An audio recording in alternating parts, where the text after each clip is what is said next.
It's not how many times they've met. It's how deeply they feel the desire to bring each other to their knees. They've felt it for a long time. Oh, there's a lot of whooping and hollering. There have been hostilities between these two schools, bad feelings. That's what a rivalry means. When they're rubbing your face in the dirt and taunting the whole game, we do not have much respect for Miami after what they did to us last year. They blocked the punt. Touchdown, Miami. You shouldn't have said those things. The Fighting Irish out of South Bend. The Hurricanes from the neon now of South Beach. Together, they have a past filled with passion, overwhelming joy, and searing pain. Lost the ball. The pass is set down. And tonight, the next chapter, Catholics versus Kings.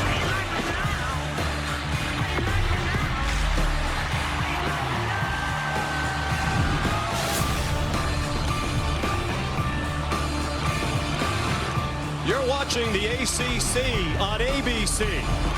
And welcome everyone to ABC College Football Primetime. This is kickoff week presented by Modelo. And this historic kickoff weekend continues with a rivalry with a colorful past, renewed tonight with another meaningful game. Number 6 Notre Dame and 10th ranked Miami opening the season here at Hard Rock Stadium. They hope to end it here in the national championship game on January 19th. The Irish made it to the title game last season in Atlanta. They lost to Ohio State. Marcus Freeman told his team their national championship wasn't denied, just delayed. He believes this Irish squad is capable of finishing the job, and Irish fans certainly hope so. It's been 37 years since they celebrated a national title. Miami believes this is the year the Canes return to national prominence. Last year they won 10 games for just the second time in 2 decades, but it wasn't good enough to win their first ACC title. They came up just short of a college football playoff appearance. Mario Cristobal believes with his strength on both lines of scrimmage, this is the year they check all those boxes and perhaps play for a national title here on their home field. And good evening, everybody, and welcome. I'm Sean McDonough along with Greg McElroy. Delighted to have you with us. The 29th meeting all time between these two great rivals, but just the 5th since 1990. And Greg, it really feels like the heyday of this rivalry back in the late 80s when 3 years in a row, the winner of this game went on to win the national championship. If they're going to do that this year, they'll need good quarterback play.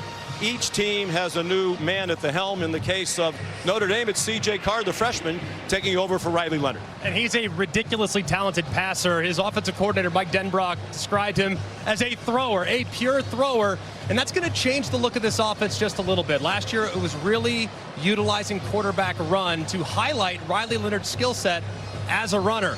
Coaches praised his competitive fire, but also, even though he's young, he's got a certain calmness about him. The beauty is he doesn't have to do it alone.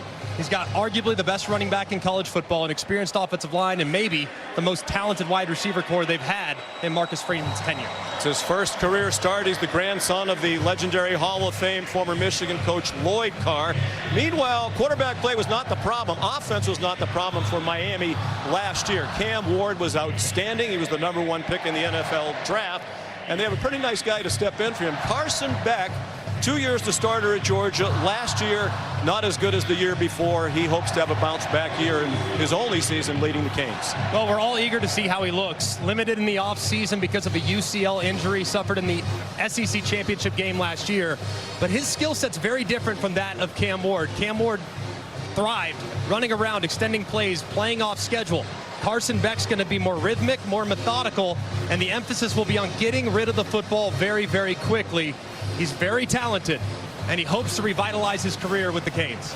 Feels very comfortable here in Miami, both with the surroundings and with his new teammates and coaching staff. Lively atmosphere here in Miami.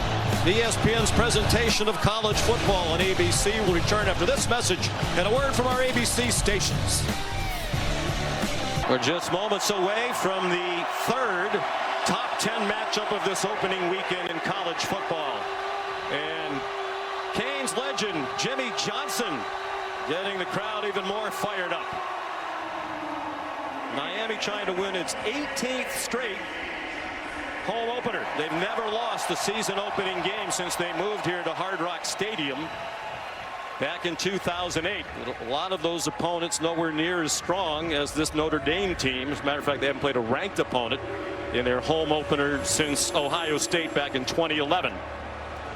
But both coaches said this is a great way to start the season. They don't want to open with a cupcake. They want to dive right in a meaningful game. And there are plenty of stars on hand to watch. Legends on both sides. Jim Kelly, along with Ray Lewis and Devin Hester. Michael Irvin, as always, on hand to watch the U. They're trying to bring back the glory days here. They thought they were on their way to doing that last season. They started 9-0 and then really struggled down the stretch. We talked about the heyday of this rivalry. This is only the 5th meeting since 1990. The last was in 2017. It was a top 10 matchup. But back in 87, 88, and 89, the winner of this game went on to win the national championship. The Canes in 87 and 89. And Notre Dame in 88. 4th season for Mario Cristobal. Steady improvement, but the fan base here in South Florida is ready to get back into the national conversation.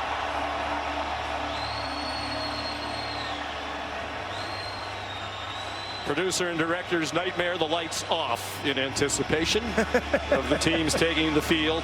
They were 9-0. They were number 4 in the country. Looked like they were on their way to the ACC title game and the college football playoff, but lost to Georgia Tech, lost the regular season finale in a shootout at Syracuse, and that cost them their spot in the ACC title game, and they wound up just outside the college football playoff. And this team, built from the inside out, can absolutely make a run with some of the improvements they've made across the board.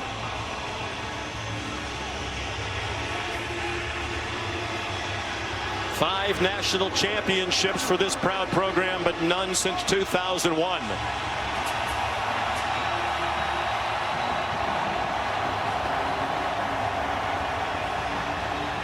And one of the enduring traditions here, pyrotechnics and a lot of other fanfare as the Canes take the field.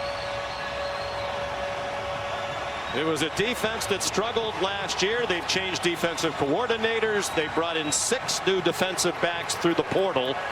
That will be a key to their season. Marcus Freeman led Notre Dame to a record 14 wins last year. They went 14-2. Also the single season record for games played in the Notre Dame football program. Won a tough opener under steamy conditions last year at Texas A&M. Had the shocking loss to Northern Illinois.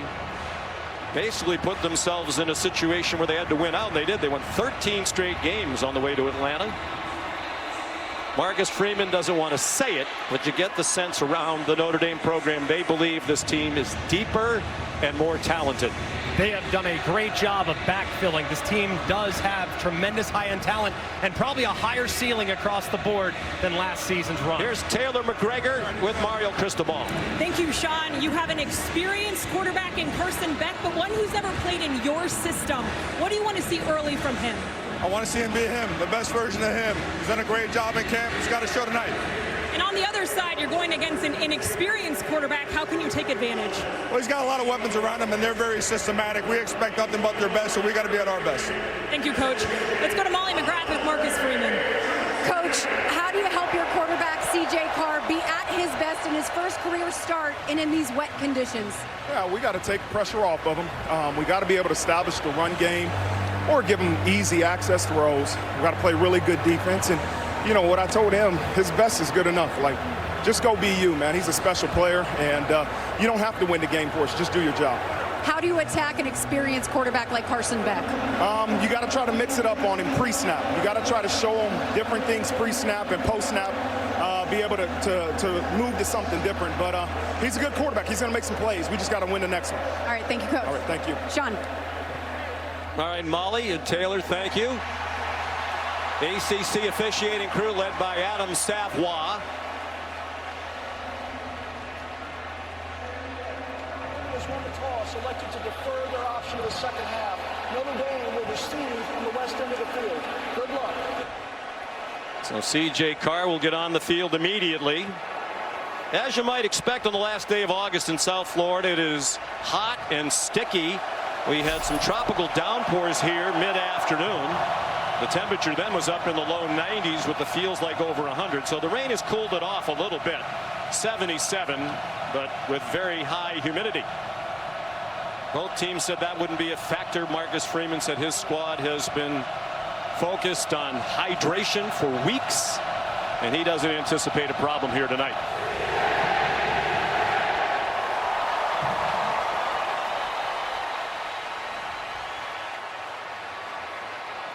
What do you think C.J. Carr is experiencing right now? Well, according to the coaches, he's got a tremendous calmness about him. He's been smiling all afternoon. He feels ready for this moment. Football family with football blood running through his veins. He'll be ready to go. He won a spirited competition. They didn't name him the starter until August 19th, and it was a battle with Kenny Minchie. Marcus Freeman said it really could have gone either way. And the nice thing for Notre Dame, they believe they have two quarterbacks who can lead them to victory every week. C.J. Carr played in just one game last year, took 4 snaps early on in a start, in a relief appearance, and a rout at Purdue. Jadarian Price is back deep for the opening kickoff.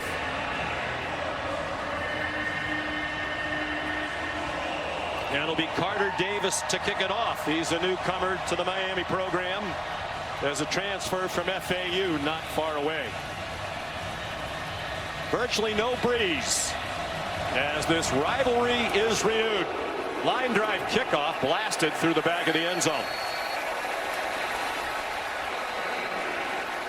So here comes C.J. Carr. He's been dreaming about this moment his whole life. Redshirt freshman, 6'3", 210 from Saline, Michigan, right down the street from Ann Arbor, where his grandfather was a legendary coach. His maternal grandfather, Tom Curtis, was a legendary safety, and his dad, Jason, was a backup quarterback under Lloyd Carr.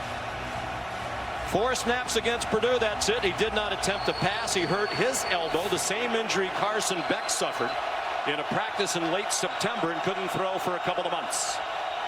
He has Jeremiah Love in the backfield. He faked it to him, a low throw, and a loss of 2. The catch made by Jordan Faison.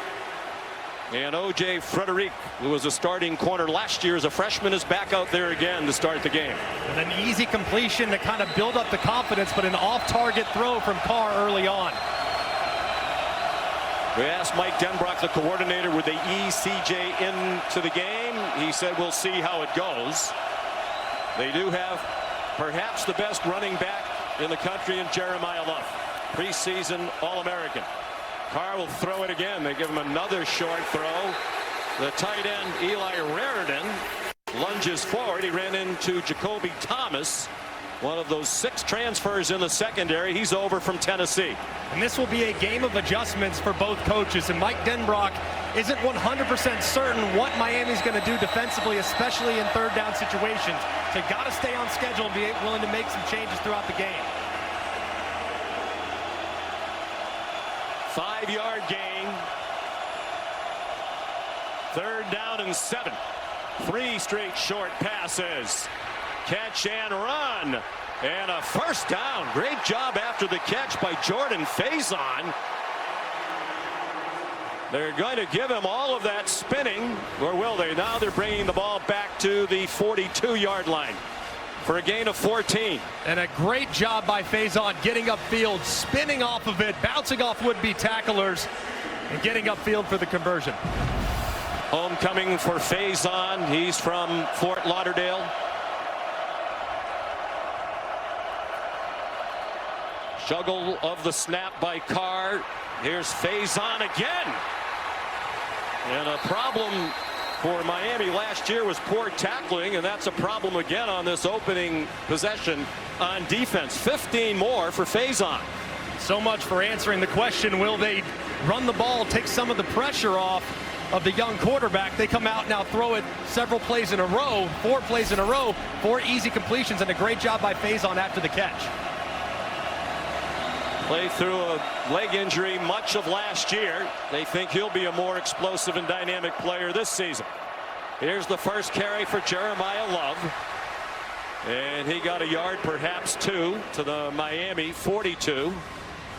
Here are tonight's impact players, brought to you by AutoZone. And it's Malachi Fields, outside receiver for Notre Dame. Big, physical, and reminds the coaching staff of Michael Floyd, who started here several years ago, and Ruben Bain, defensive end, who can take over the game there at the end of the line of scrimmage for the Canes. Strong offensive line for Notre Dame against a terrific defensive line for Miami. This game could well be won in the trenches. Carr rolls out, throws, and it's broken up. Trying to get it to Jeremiah Love. Keontae Scott, another transfer.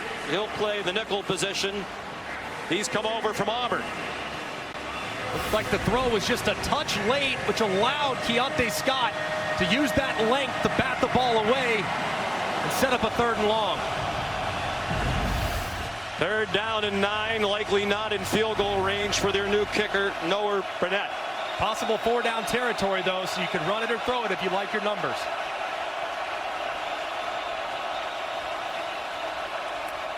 Price is the running back. Pressure from Carr. He sidestepped the rush, but still in trouble. Running out of room, and he threw it away.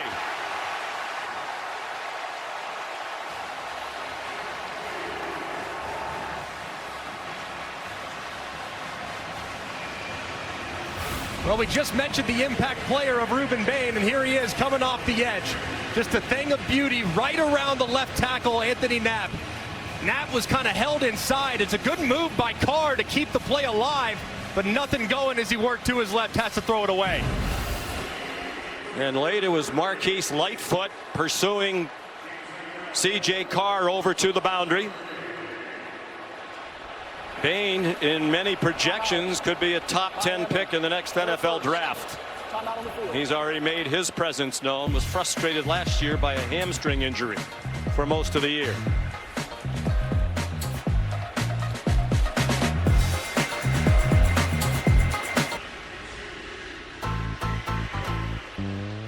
Welcome back to South Florida. Notre Dame and Miami in the 3rd and final matchup of 2 teams ranked in the AP top 10 this opening weekend. Since the preseason poll debuted in 1950, it's the only time that's ever happened. 3 top 10 matchups.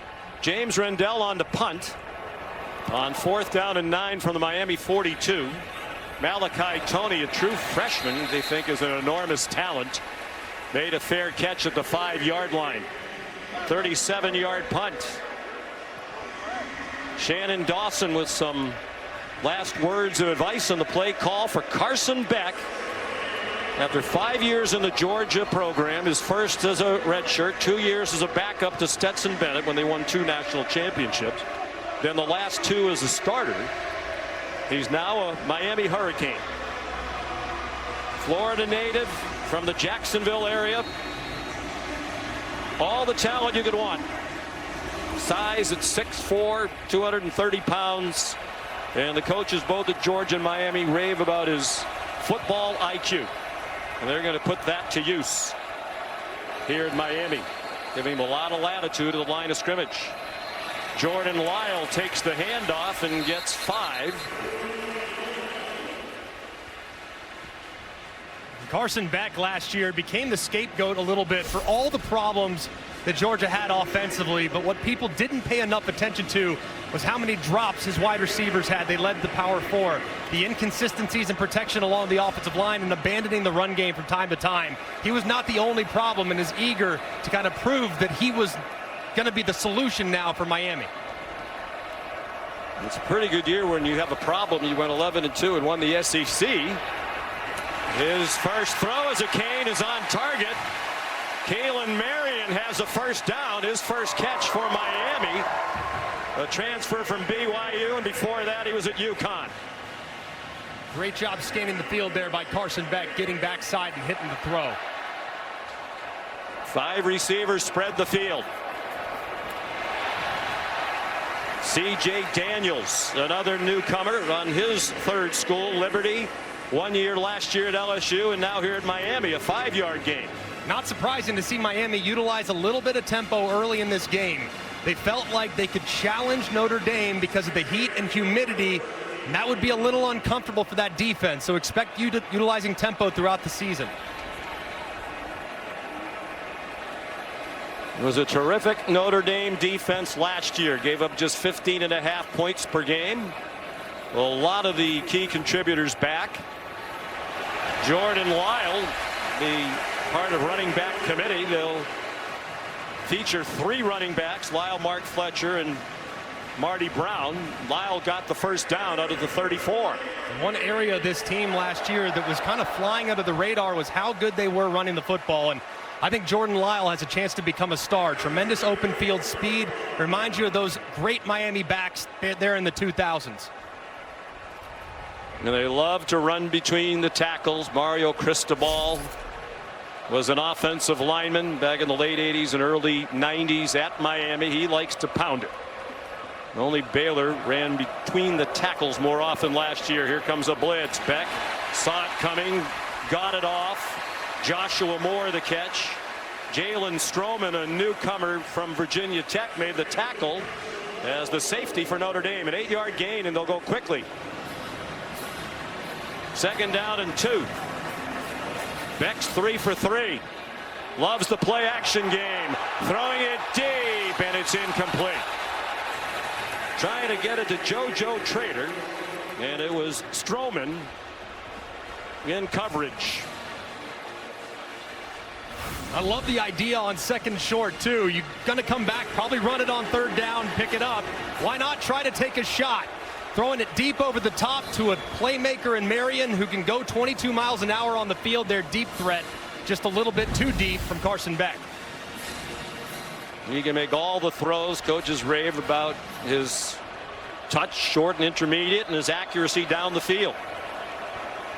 Lyles the running back on 3rd down and 2. Malachi Toney, the motion man, and it's that stout defensive front for Notre Dame that stands up. Boubacar Traore, the sophomore from Boston, who missed most of last year due to injury. A big play for the new defensive coordinator, Chris Ash. This is a great play by Traore on the right side. They try to get a zone read. They have some movement going from right to left, thinking it would hold him out wide. He is not fooled, however. He crashes down immediately and makes the play in the backfield. Marcus Freeman raved about the talent of the ends, Traore and Bryce Young at the other end. He thinks they could both be 1st-round picks someday. Jordan Faison takes the punt from Dylan Joyce.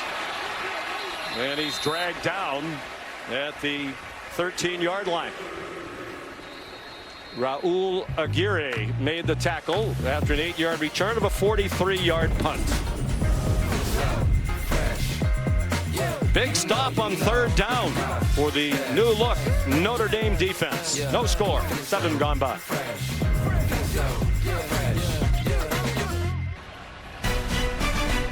ABC College Football Primetime is sponsored by Modelo, proud sponsor of the College Football Playoff. Modelo now recruiting full-time fans. And the fans here at Hard Rock Stadium getting rained on. Recent renovations have covered some of the seats, but not all of them. The light rain has been falling throughout. Mike Denbrock clearly wanted to get C.J. Carr off to a good start. They threw 6 passes, just 1 run on the opening possession. Likely to lean now, you would think, on Jeremiah Love. But not on this play. It's another quick pop. That's a Malachi Fields, who lost the football, knocked out by Justin Scott. And Miami has the first turnover of the game. Jacoby Thomas recovered it.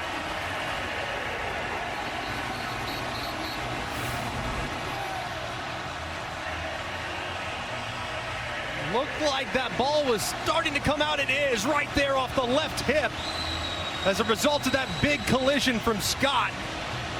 Did he secure possession is something they'll also look at, but it does look like ball is just starting to slide out before his backside is down on the ground. Let's take a look right here. Oh, right knee down, but where's the ball at that point? Looks like it's already moving.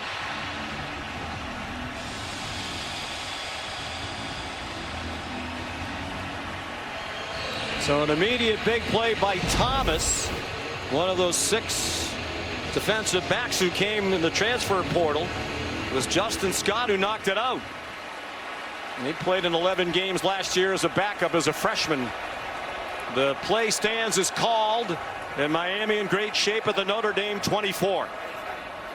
Carson Beck 3 out of 4 in the opening drive. Throwing with a lot of contact. Malachi Toney, the intended receiver, and Christian Gray had the coverage. This game will be a game of cat and mouse. Notre Dame last year played more man coverage than anybody.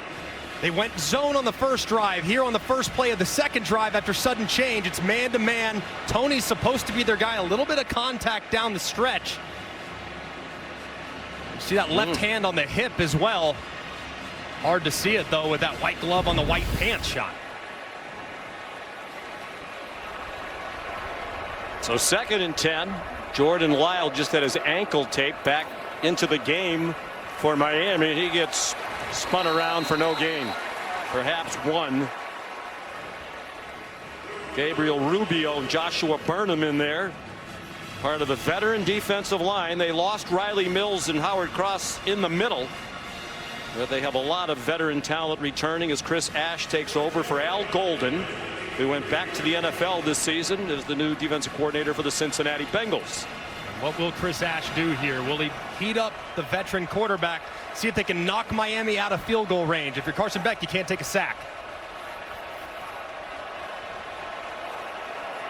As we said, he has a lot of latitude at the line of scrimmage, and he's using it.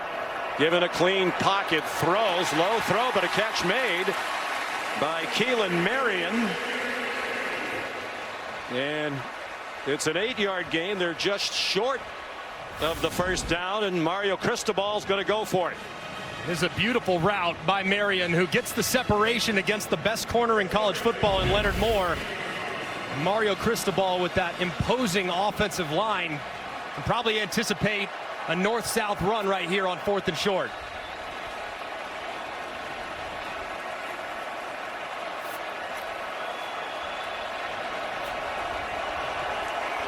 Mark Fletcher is the running back, a 225-pounder. They do pound the rock, as you would expect from a Mario Cristobal team, and it's a first down.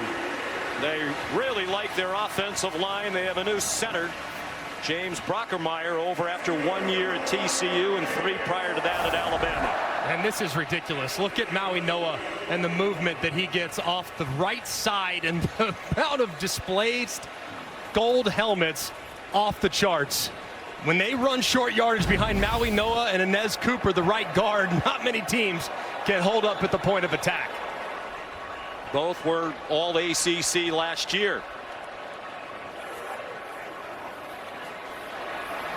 Fletcher, nice cut inside the 10 and stacked up around the 8-yard line.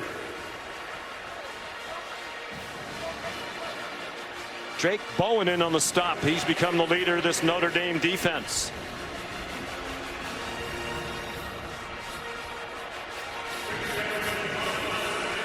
Bowen's taken over the green dot. He'll be in communication with Chris Ash through the headset. Now that Jack Kaiser, after 70 games at Notre Dame, is in the NFL with Jacksonville.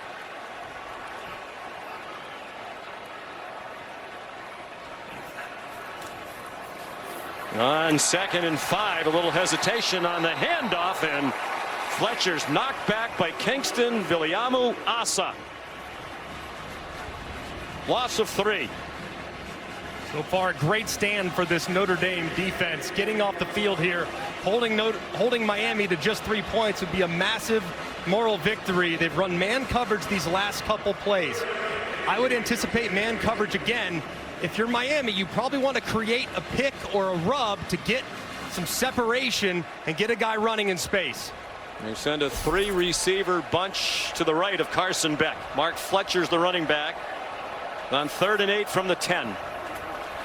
Pressure, and the pass is batted down and incomplete.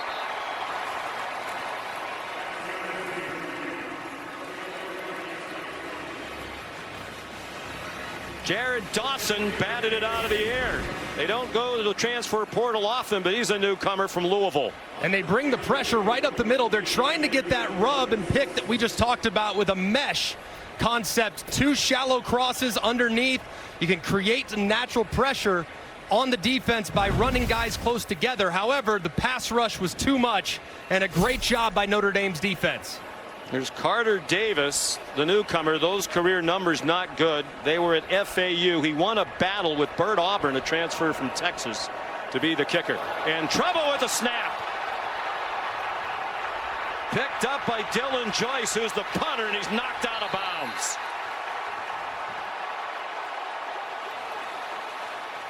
Well, Marcus Freeman's special teams were fantastic last year, but this time they had help from Miami. And this snap just low and outside, almost rolls it back. It was an okay job by Joyce trying to corral it, couldn't do it, calls the fire. And a massive moment for Notre Dame defensively. Marcus Freeman's got to love what he sees. The fumble does not hurt Notre Dame. Welcome back to Miami, the 3rd and final matchup of this opening weekend between top 10 teams. The previous 2 matchups were low scoring. Texas over Ohio State, LSU over Clemson. LSU scored the most points of the 4, only 17. And so far, nothing on the board here. Notre Dame's defense rallied after an Irish turnover. Here is Jeremiah Love, just his 2nd carry. And he rolls out for an 8-yard gain. Here's Molly. Well, Sean, quarterback C.J. Carr showing leadership on the sideline. He went right up to wide receiver Malachi Fields after that fumble, said, "I trust you. I'm coming right back to you." And Carr may be a redshirt freshman, but he commands this sideline. You can tell this team respects and loves him. He's obviously grown up around it.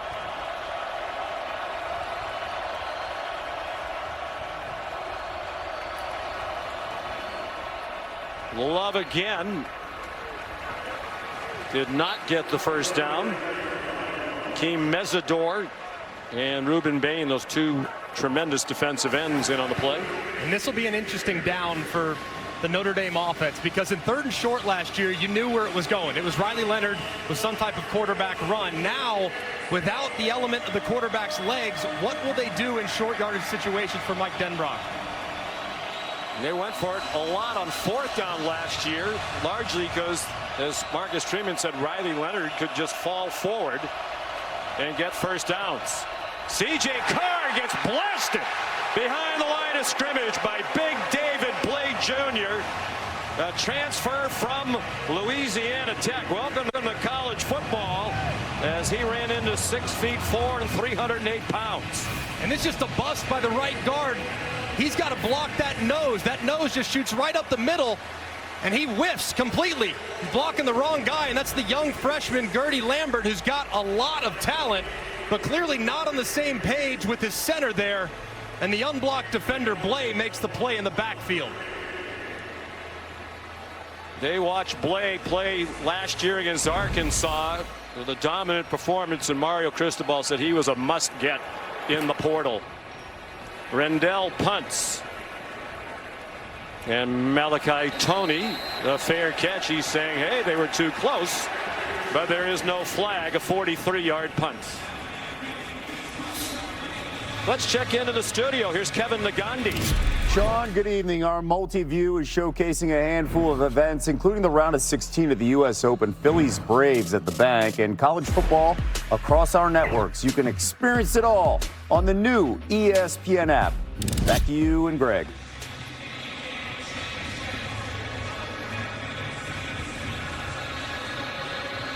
All right, Kevin, thank you. Score here, a minute 46 to go in the opening quarter. Carson Beck 4 out of 7 in his Miami debut for 35 yards. Just 41 yards of total offense For a unit that led the country last year in total offense, 537 a game. Fletcher bouncing off would-be tacklers. Don Schuler, a rare missed tackle at the safety spot, and wound up going for 15. Right guard there, Inez Cooper, just absolutely mauling this defensive tackle. I mean, watch him go for a ride, and they run right behind him. Big movement, goodness gracious, displaced 5 or 6 yards, and the big body Fletcher gets downhill. Luke Talich had a chance to make the tackle as well, and did not. They'll pound it between the tackles again. You said it earlier, the run game was undersold last year nationally because of the great success Cam Ward had throwing it, but 76% of the time when they run it's between the tackles. Only Baylor did it more often. It's remarkable. It's a testament to their offensive line, because Cam Ward was not a guy that was going to run it a ton, so they're getting movement at the point.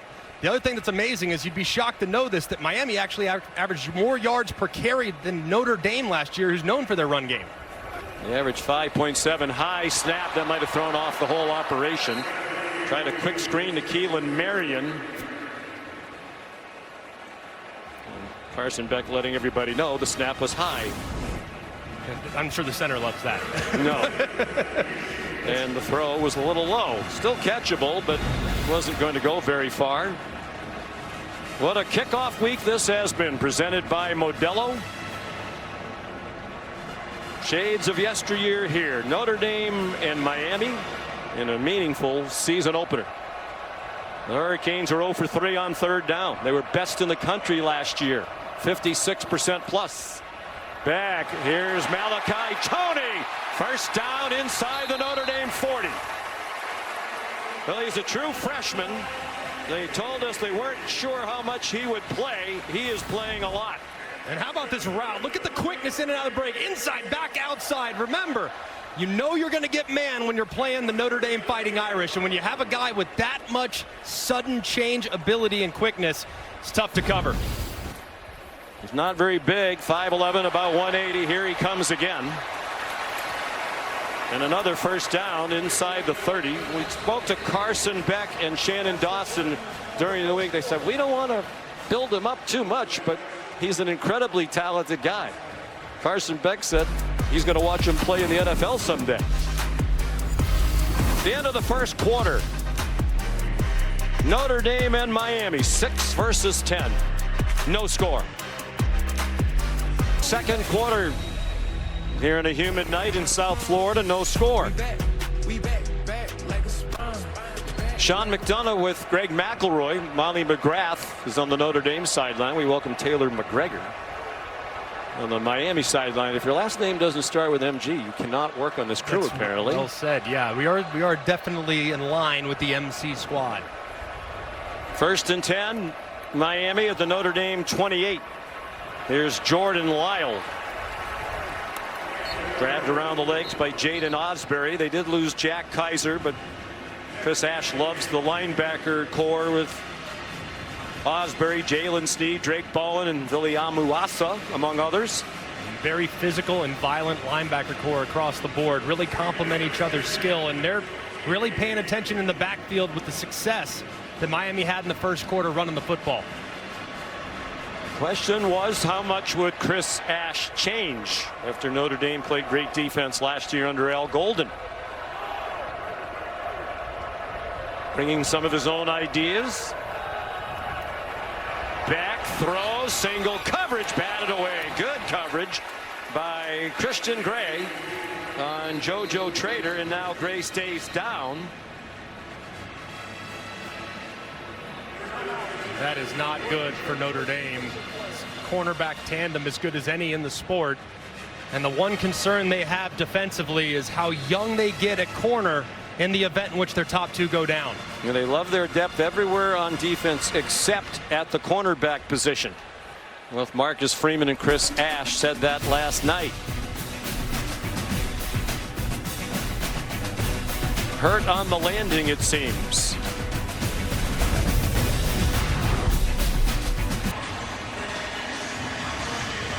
Christian Gray's gone off the field. As you can see, he's already playing with a brace on his left shoulder. When he made it to the sideline, the medical crew was really looking at his neck and throat, poking around in those areas. But he's out for at least one play. And Mark Zachary, the fourth, a true freshman, is in for Gray. And the veteran quarterback knows that. So if I'm Carson Beck, I'm thinking of taking a shot right at that young freshman and challenging him on his first college snap. He's covering C.J. Daniels at the bottom of your screen, under pressure for Billy Amuasa. And it is caught! Malachi Tony! A touchdown!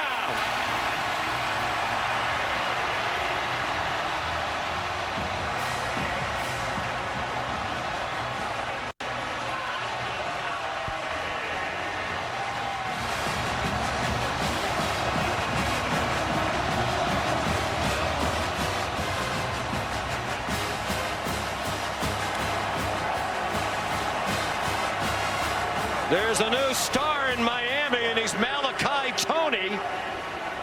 3 catches, 52 yards, and a touchdown on that drive. And Carson Beck has thrown his first touchdown pass for the U, capping a 70-yard, 8-play drive. Extra point up and good by Carter Davis. And he took advantage of another inexperienced defender, Carson Hobbs, in coverage. And just a great job by Tony, seeing his quarterback move off the spot. Look at how he flattens the route, comes back to the ball, secures the catch, and scores it. And how about Carson Beck? Just a great job moving in the pocket. Slide to your left, eyes downfield, throw a fadeaway jumper and drop it in the bucket to the talented true freshman. Tremendous poise there by Carson with the delivery.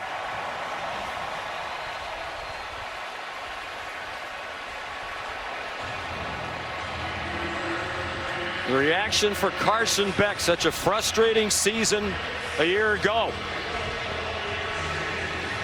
Loves his new surroundings, comfortable with his teammates.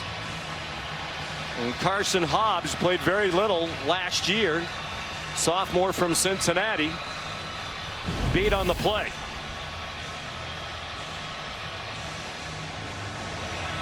So the lead for Miami. They scored in the first quarter in every game last season. And it took them almost a minute in the second quarter to score for the first time this season.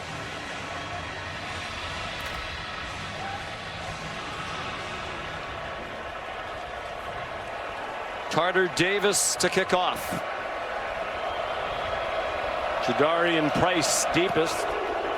They lost the terrific returner Jaden Harrison to graduation. So Price getting the chance. He did bring one back for a touchdown against USC 2 years ago. He reached only the 15-yard line that time. Here's Taylor McGregor. Sean, Carson Beck and Malachi Tony, you could tell, had a handshake that was pre-planned. But Beck looked at him and said, I told you. And he did tell him, because when we were on a call with him this week, he lit up when we asked him about Malachi Tony. He said he has the chance to be one of the best I've ever played with. Yeah, both he and Shannon Dawson prefaced their comments about Tony. They said, well, I don't want to overhype it, but he's one of the most talented guys who've ever been around. And you noted how he altered the route. That's one of the little things for a true freshman that Shannon Dawson talked about. You know, he just has a sense of how to play football beyond what you would expect. Great feel. So C.J. Carr under duress out in the flat. Jeremiah Love run down by Popo Aguirre after a 3-yard gain. They plan to get Love more involved in the passing game this year. That's in an effort to get him in one-on-one situations where he's so good after contact.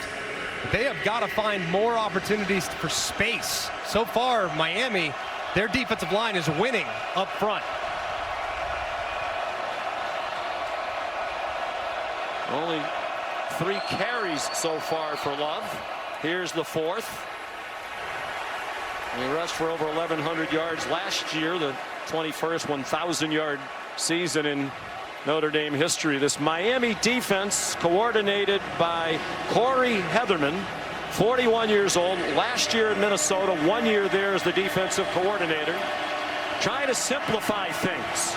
They had too many busts in communication and busted assignments last year.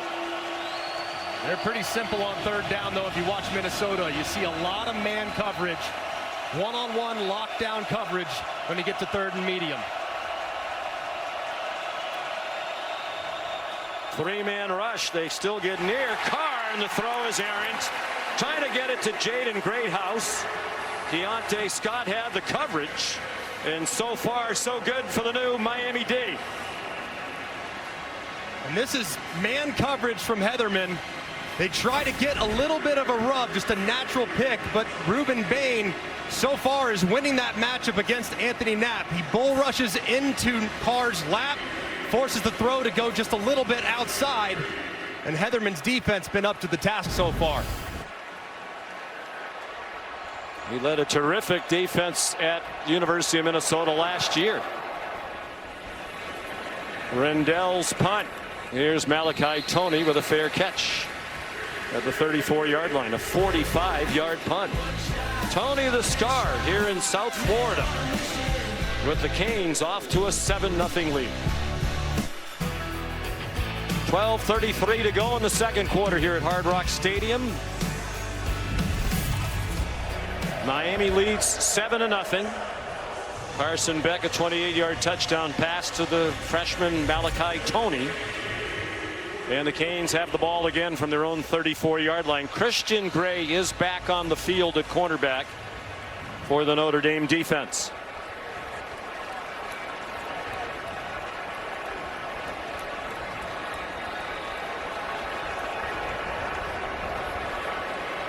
Beck 7 out of 12 for 87 yards.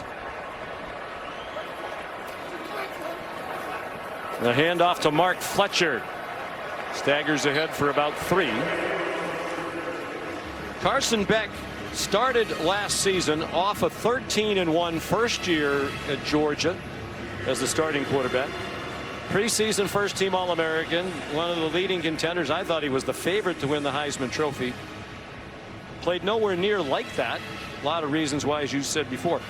We asked him, do you feel like you need to reestablish yourself? He said, no, I still believe I know I'm one of the best players in college football. He's playing really confident and poised tonight. They bring pressure toward him. He gets it away, and it's incomplete. Off Joshua Moore with Christian Gray in coverage.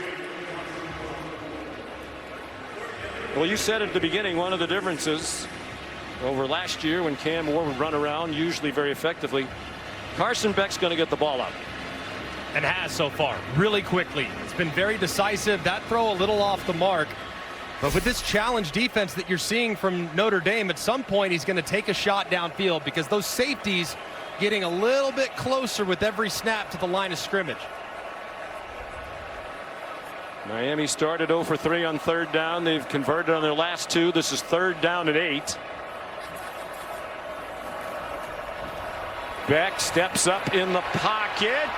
There's a flag down. He lunges very close to the first down yardage. But it looked like there was a hold.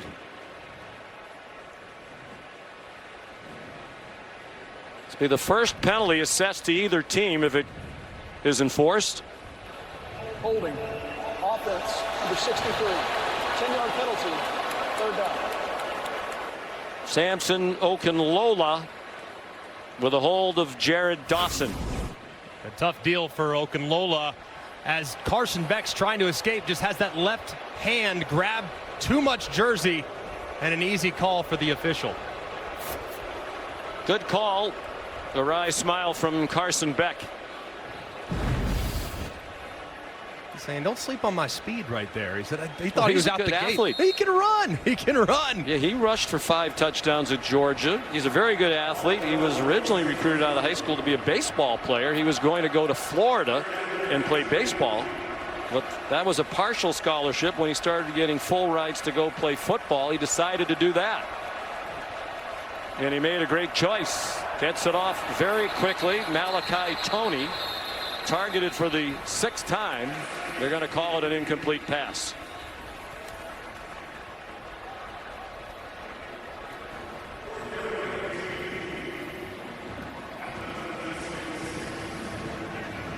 Finally, some answers for defensive coordinator Chris Ash. Miami's had a lot of success running the football, but in long yardage situations, with how this defensive backfield can defend, you cannot get into an obvious passing situation with the pass rush that the Irish has.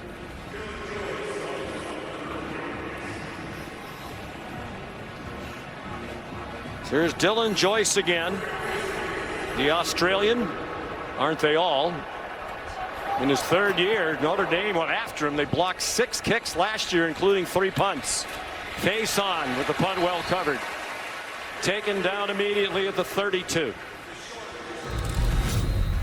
45-yard punt, 2 yards return. It's a heated rivalry, even though they haven't met as often in recent years.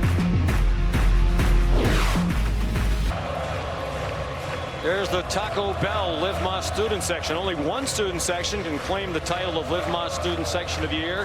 Who will take home the trophy this year?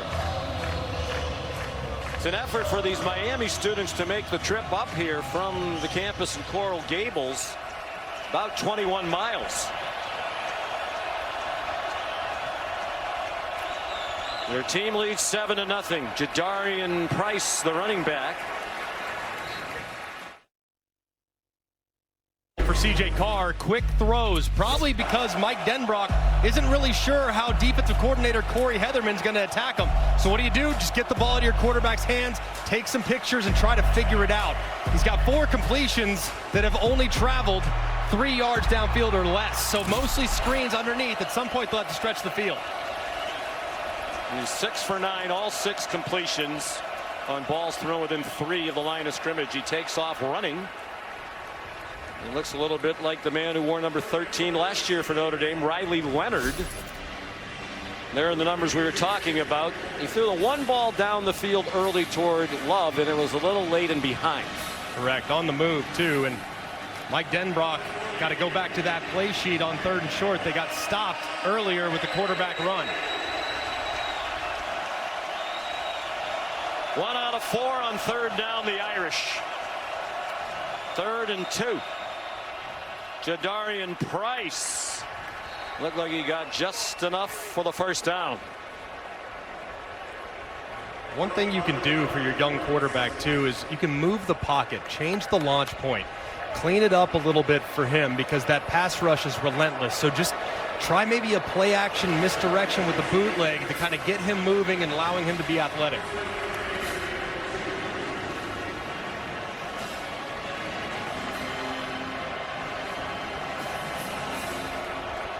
Price still the running back. Finds some holes, running to the right, has a first down. For the 44 of Miami with a 14-yard run. That's reminiscent of their ground game a year ago. Very nice too, attacking just 3 guys on the right side of that Miami team. There's not enough guys. There's 3 blockers on that side, plus they get some pullers involved with Knapp rolling around. Just a great look there from Notre Dame's offense. Pretty good number 2 running back, 746 yards last year, 6.2 per carry for Price.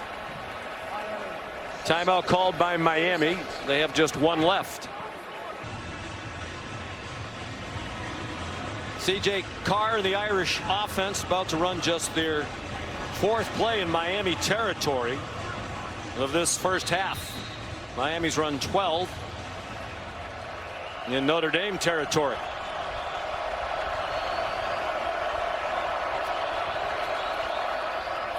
Price again slipped down. Might be a slightly damp field. This is a Bermuda grass surface that drains really well, as you might expect with all the rain that falls here in South Florida. You know Bermuda grass, but it's mostly on a pristine golf course. But he right there stepping on Eli Raridan, kind of twists that right ankle and unfortunately goes to the ground for the Irish.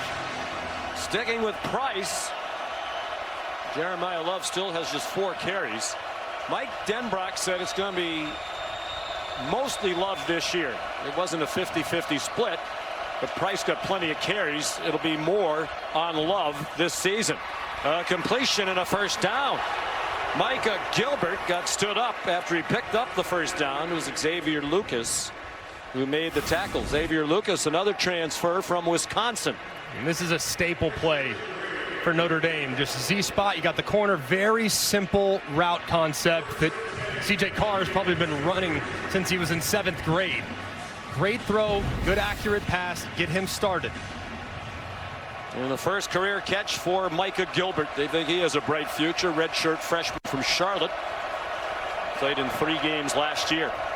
Love and Price on the field together. Carr a play action pass, a wheel for Love. And he could not make a one-handed catch. With Mohamed Touré in coverage.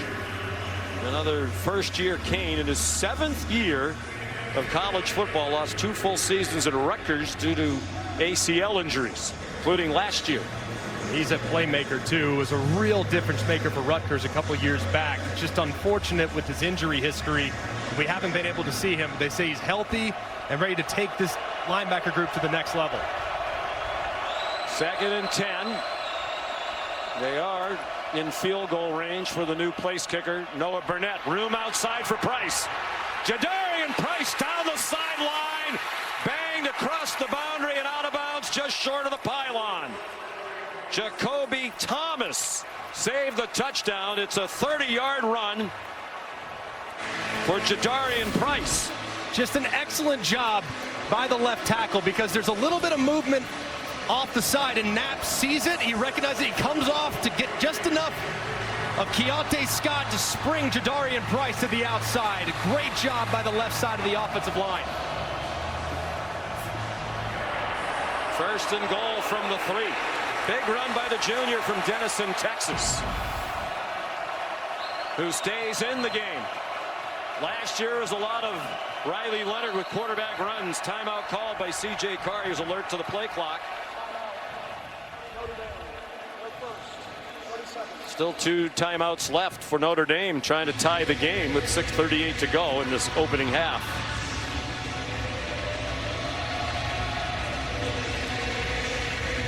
It was the newcomer Zechariah Poyser who got beat around the corner and could not catch up after losing the angle on Jadarian Price. It's been a really nice drive from Notre Dame. They put a lot on the quick passing game early in this game, kind of get their quarterback into a rhythm, but now it's the offensive line has accepted the challenge of starting to open some holes up front. You can see they're trying to get C.J. Carr more comfortable. It looks like he is. That was a nice throw to Micah Gilbert.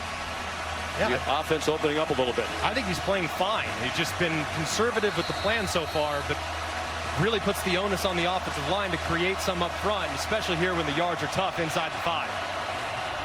9th play of the drive. They've taken it 65 yards.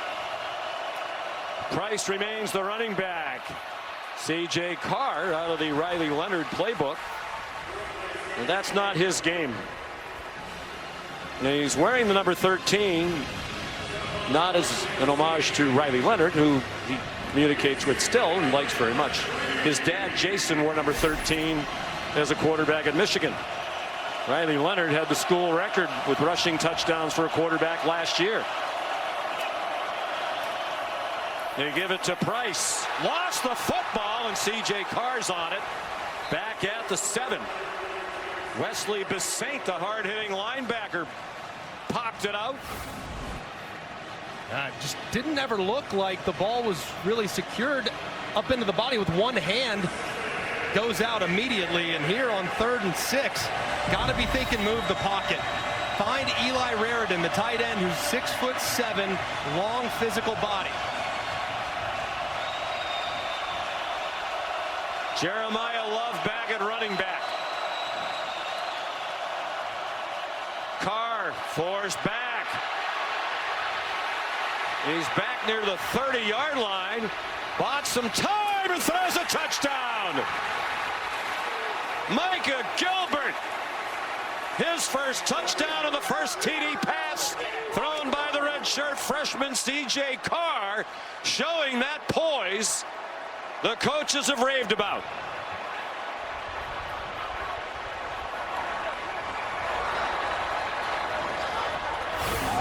What a play. Just continuing to survey. Get depth, get depth, get depth. Back the other way. No, this way. We'll try it. And how about this? Guys in the back end falling asleep at the wheel. It's amazing to see just how much those defensive backs lost coverage and resulted in an easy touchdown.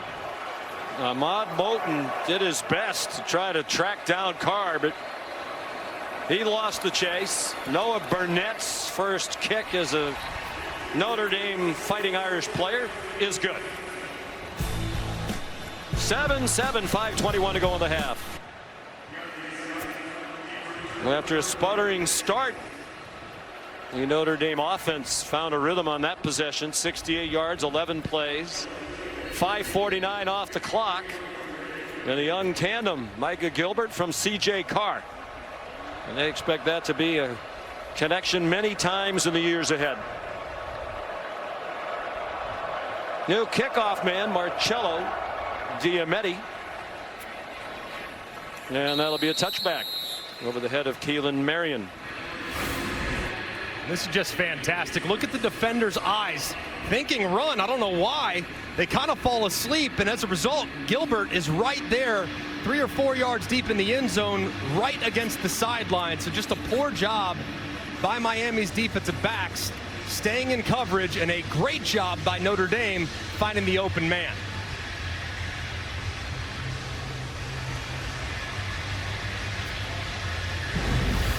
Marcus Freeman said it was a close call in that competition with Kenny Minchie in the preseason. Felt comfortable with either one, but it was the calmness, the poise, and the ability he felt to lift the performances of others around him that Carr has, and ultimately led to the decision.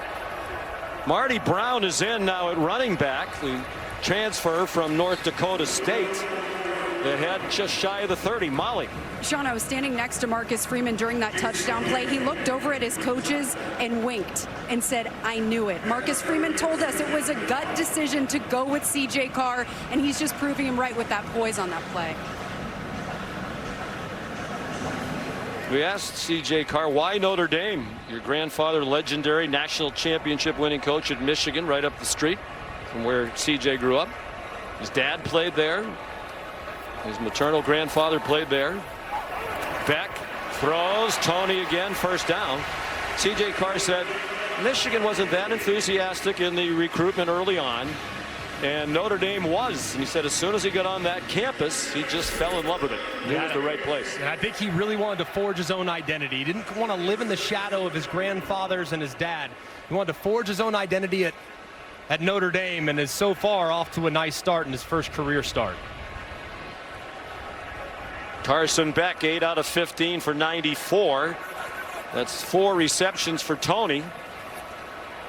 They faked a reverse to him and gave it to Brown. Third part of that running back by committee. Redshirt sophomore from Omaha.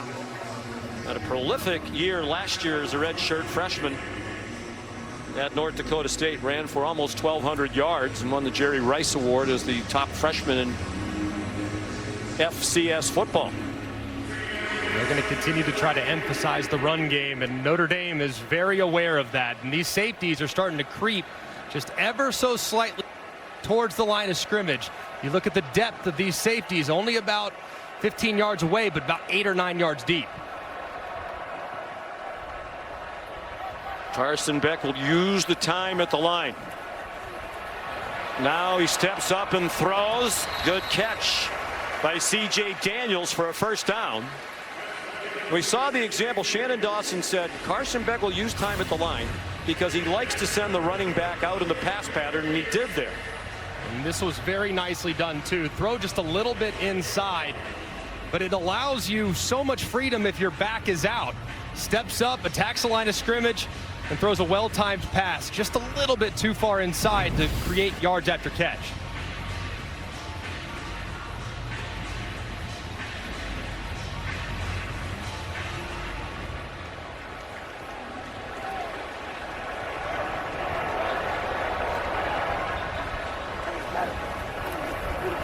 Daniels was the motion man. Brown got wrapped up behind the line of scrimmage, managed to make it across midfield for a 3-yard pickup. Could take us to the 2-minute stoppage if Miami doesn't pick up the pace. Greg, are you surprised that these top 10 matchups have been low scoring, all three of them this weekend?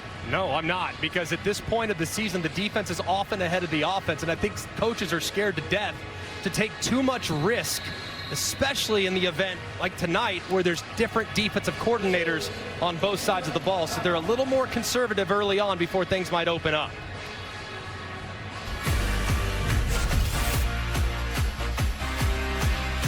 Malachi Toney, a very nice debut for Miami. And C.J. Carr, his first career touchdown pass. Defensive struggle inside Hard Rock Stadium. Both of the new quarterbacks have had their moments. With Carson Beck and C.J. Carr have thrown a touchdown pass. Malachi Toney, the freshman in his first game, has the Miami score. 2nd and 7. Marty Brown has the first down. Just one timeout left for Miami, but plenty of time right now. The clock stopped at 1:52. Carson Beck just looks so comfortable right now getting through his progressions for Shannon Dawson. I mean, first guy's not there, second guy's not there, no problem outlet, and he's doing it so quickly. It's been hard for Notre Dame to keep up with the efficiency he's playing with. Really looking like the Carson Beck that we saw at his best at Georgia. Brown again.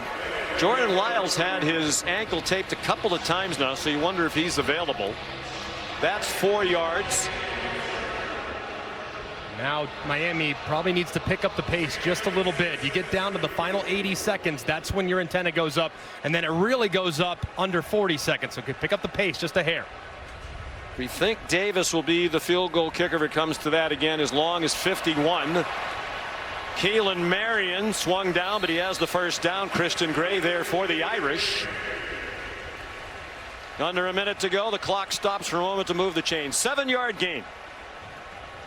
Continuing to see a lot of man coverage from Notre Dame, and at some point you know what time it is. If it's man, you got Malachi Toney. If he gets a one-on-one, you could take a shot downfield, but if I'm Notre Dame, I'd keep eyes on 10. They've targeted him 7 times already. He has 4 catches for 59 in the TD. Beck surveyed the scene, took the check down to Brown, who goes airborne. Sent through the air by Jalen Stroman, but 7 more. There are a couple of players down behind the play, one for each team. Clock's running, they got to roll. I mean, it's Inez Cooper taking his time, and Beck's upset about it.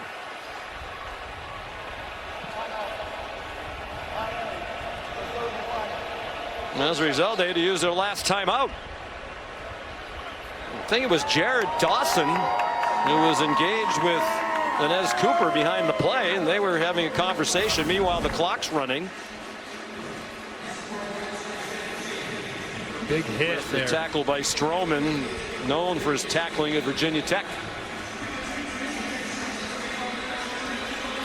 It's kind of disastrous sequence there for Miami. They let a lot of time run off the clock because Notre Dame player was kind of right on top of the offensive lineman, and he couldn't get up. So as a result, they had to burn their last timeout, which could be pivotal if they have to settle for a field goal after being tackled in bounds. So now do you have to throw?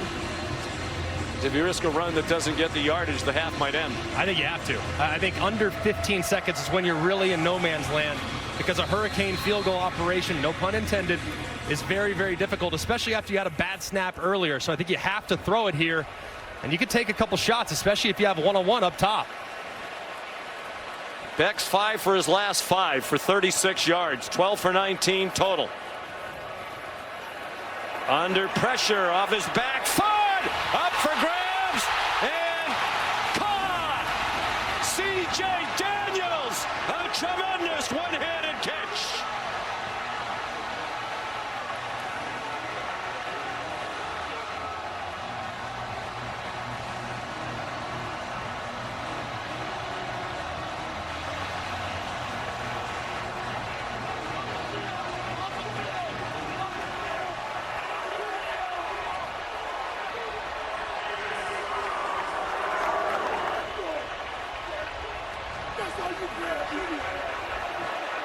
And they lost their top 6 receivers from last year. Daniels, one of several brought into the program. He's a transfer from LSU. And what a way to introduce yourself to the new team and fan base. They're going to review it. And again, the poise of Carson Beck. I wondered when the ball was in the air, Greg, if it was a good decision. But I guess you could say that was on the money. I mean, that is an unbelievable catch. Now, he does bobble it a little bit through the ground, but does the ball ever touch the ground is the question. It goes up with one hand, pulls it in, but watch it now. Does he get it into his body? Does it ever touch the ground? From that angle, I don't see any ball meeting the grass. C.J. Daniels played all of last year at LSU after 3 at Liberty. He had 42 catches for the Tigers, but did not have a touchdown catch after he had 21 at Liberty. He has one in his first game as a Miami Hurricane, although the replay review continues. A great look off the progressive pylon cam there as they continue to try to look whether or not that ball touched the ground. But from the angles we've seen, I think this call will likely be upheld.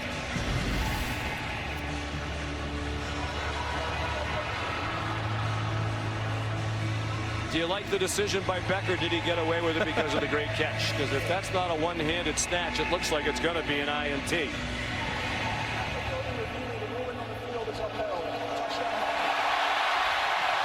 And to answer your question, Sean, no. In my quarterback room, we're not teaching that play. But a tremendous catch. And that was a great pass rush from Boubacar Traore. And Beck now has twice thrown touchdowns under duress because of his ability to move away and buy a little time.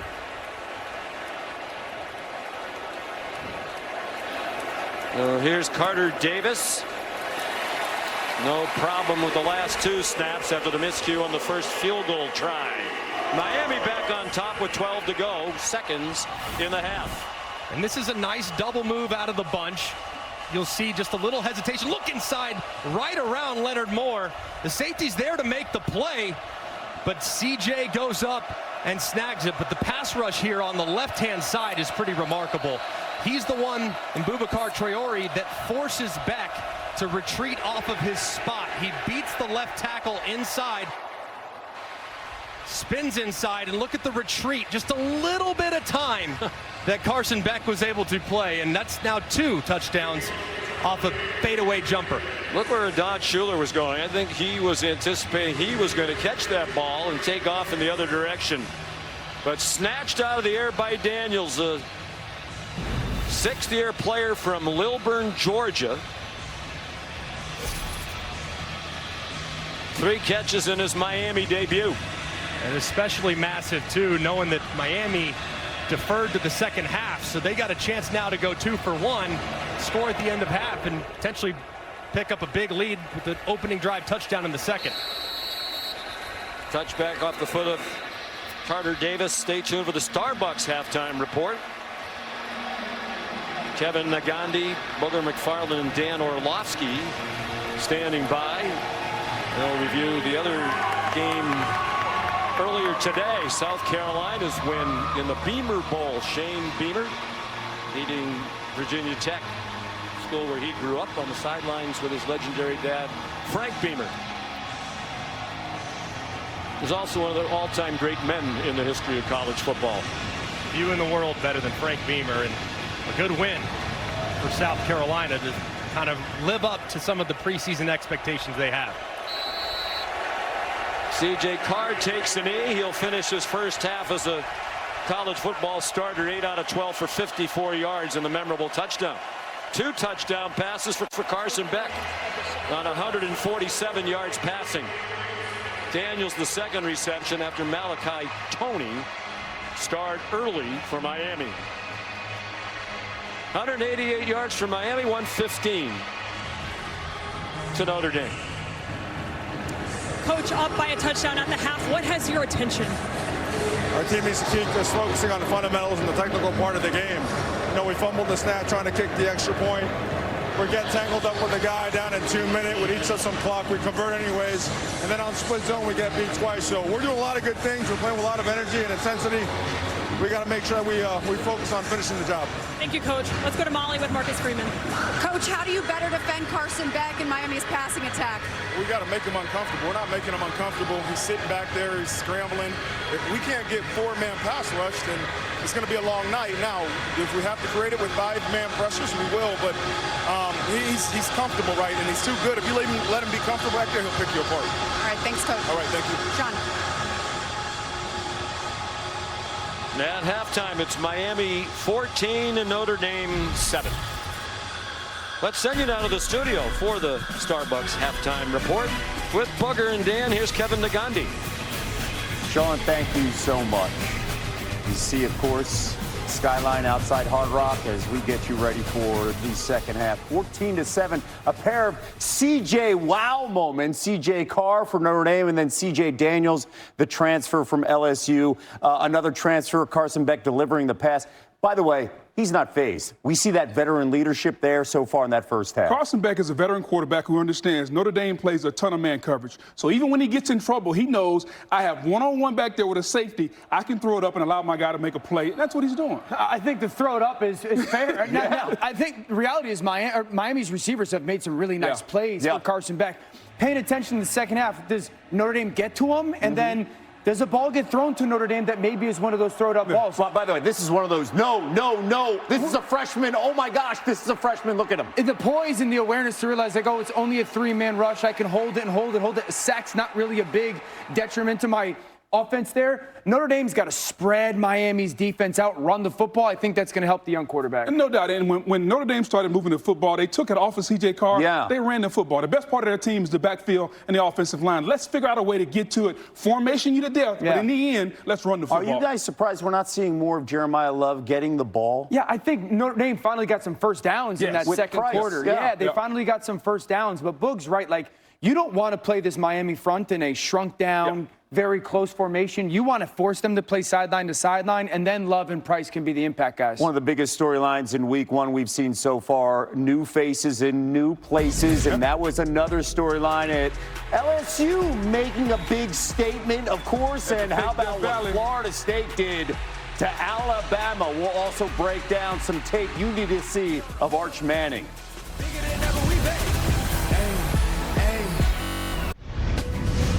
Welcome back to the Starbucks Halftime Report.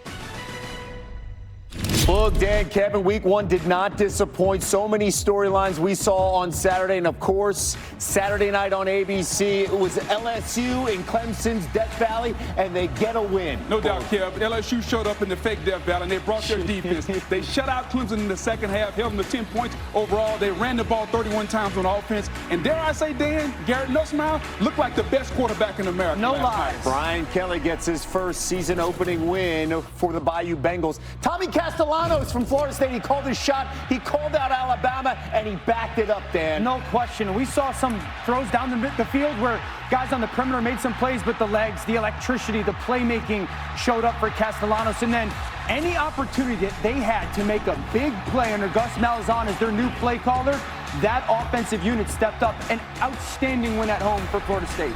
Mike Norvell, congrats to him. So many questions now for Alabama and Kalen DeBoer. Some questions here for Arch Manning after we saw his debut on the road against the defending champs, that is Ohio State.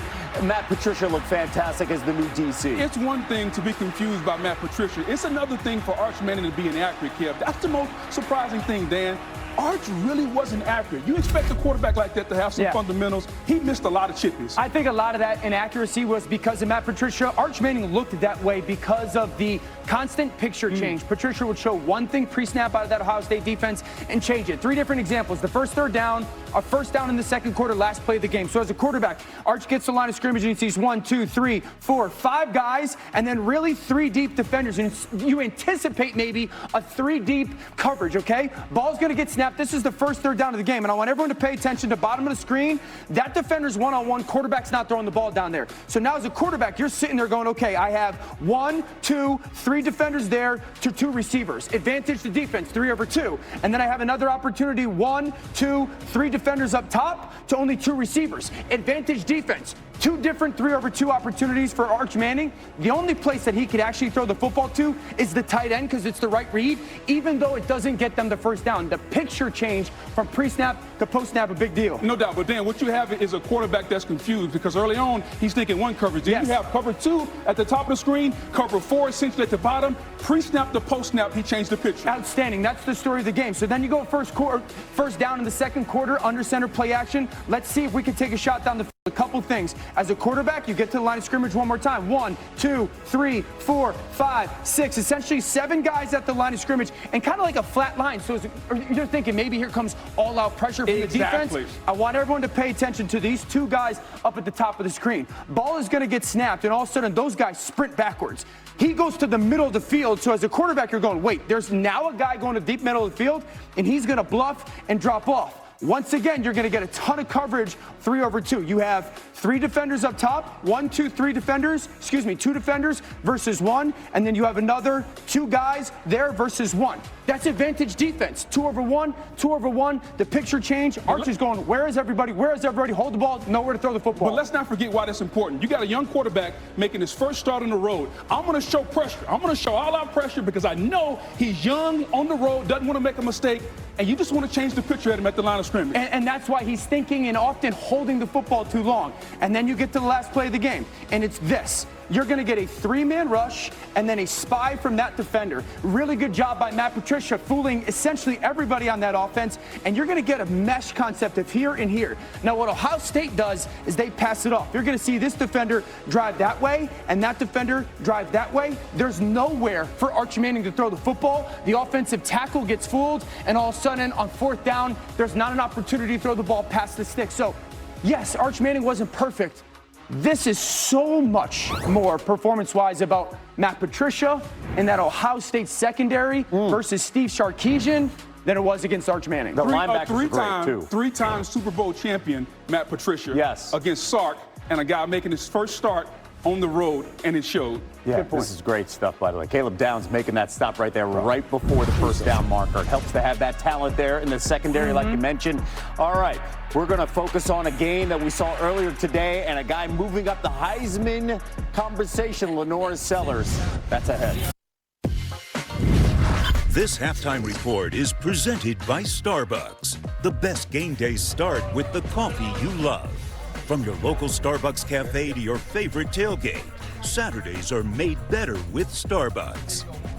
You legend, Devin Hester, Hall of Famer, serving things up, and of course with the autographs. No doubt, nothing wrong with Barista right there. Greatest returner of all time? Yes, the greatest returner of all time. Hey, College Game Day Week 2, after a phenomenal send-off for Coach Corso in Columbus, we're going to Norman. John Mateer in Oklahoma hosting Bryce Underwood in Michigan next week. Oh, Sir Big Sir, we're ready to go. That is South Carolina earlier today, taking on Virginia Tech. Lenore Sellers, so special. Why do scouts like this young man, Dan? Because he's Big Ben, but fast. 6'3", 235 pounds, a tremendous athlete, but the ability that he has shown to throw the ball downfield is grown. He's one of the best quarterbacks in football. You're big on him and Nick Harbor right there, right? No doubt. Harbor, so much untapped potential, Kev. It's unreal. The offensive line has got to play better, though. Shane Beamer, his squad getting a win against a program that his dad built. Speaking about a program been building right now,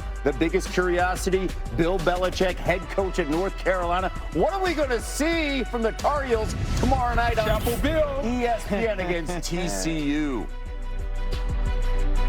Coco Gauff and Naomi Osaka squaring off. You can check it out on the new ESPN app. As we get ready for the second half, we heard Marcus Freeman talk about that defense, getting ready for Miami, who has the ball first. What do you need to see? If you're Marcus Freeman, they're going to play a ton of man-to-man coverage. Man-to-man coverage with no pressure, that's like a slow death. They have to get some pressure on Carson Beck. I think they got to get to Carson Beck. You know, he's had a couple times, you've heard Greg McElroy talk about it, drifting away. You have to get to Carson Beck, and I promise you, he will give you the opportunity defensively if you're Notre Dame to pick one of those passes that is kind of floated off If you do that, you got a chance to steal one. All right, the U, they get the ball. C.J. Daniels providing the fireworks in the first half. They're up 14-7 after this. You're watching the ACC on ABC from Hard Rock Stadium outside Miami, Florida. Welcome back to ABC College Football Prime Time as kickoff week presented by Modelo continues. Acrobatic catch by C.J. Daniels in his Miami debut. The second of 2 touchdown passes thrown by Carson Beck. And the U has a 14-7 lead, and they'll get the opening kickoff to start the second half. Marcello Diametti is the kickoff man this year. Keelan Marion, dangerous return man, back deep for Miami. He's not going to try it. So it'll be Miami ball with a 7-point lead to start the second half. Sean McDonough and Greg McElroy. Interesting game through the first half. It's been terrific. I mean, back and forth. Defense is making adjustments. Offense is making plays. But Carson Beck really played well, I think, in the first half of that football game. He's going against an elite secondary that has given him some different looks. But for the most part, he made great decisions. He moved in the pocket. Marcus Freeman talked about trying to create more pressure. So we'll see here in the second half if they decide to blitz him a little more to make him uncomfortable. Miami had only 2 plays in the first half that went for 20 yards or more, and they were the 2 touchdown passes. 28 to Malachi Toney and the 20-yard acrobatic snatch by C.J. Daniels. Whistles stopped the play. Delay of game. Offense. 5-yard penalty. First I was down. just about to say, for an opening game, it was very well played, cleanly played. There's only 1 penalty in the first half. Now there have been 2, both against Miami. Not great there to start the second half. You're all jacked up, all fired up, scored touchdown end of half, and just a little slow and lethargic getting out of the huddle there to start this opening third quarter. There's only 1 turnover in the first half by Malachi Fields of Notre Dame. The lost fumble on his first touch as a Fighting Irish player. But the defense covered it up with help from a bad snap and a field goal try. Beck runs back across the original line of scrimmage, and here's a look at his first 30 minutes in a Canes uniform. Very decisive, but I love how he moved in the pocket and how he kept his eyes downfield. Long yardage, 3rd and 10. Slides to his left, keeps his eyes downfield, and throws a perfect ball to Malachi Toney for the touchdown. And then another great rush by Boubacar Traore inside. He's got the double move working right. He buys just a little time by drifting backwards, and C.J. Daniels makes an incredible catch. 2nd and 10. Mark Fletcher, a hard-earned 2 yards. Jared Dawson made the tackle. Now, obvious passing situation. Marcus Freeman talked in the first half about how do we make Carson Beck more uncomfortable? Well, you can do that by blitzing, and Carson is great with his protections and making sure he redirects where it needs to go. Let's see if Chris Ash decides to allow these guys up front to pin their ears back. Well, that was the difference. We chatted with Carson Beck the other day, said at Georgia he was not allowed to do much of the line of scrimmage, maybe check out a 1 run to a different run, but he has much more flexibility here, and he's done it very well. He's on target for another first down.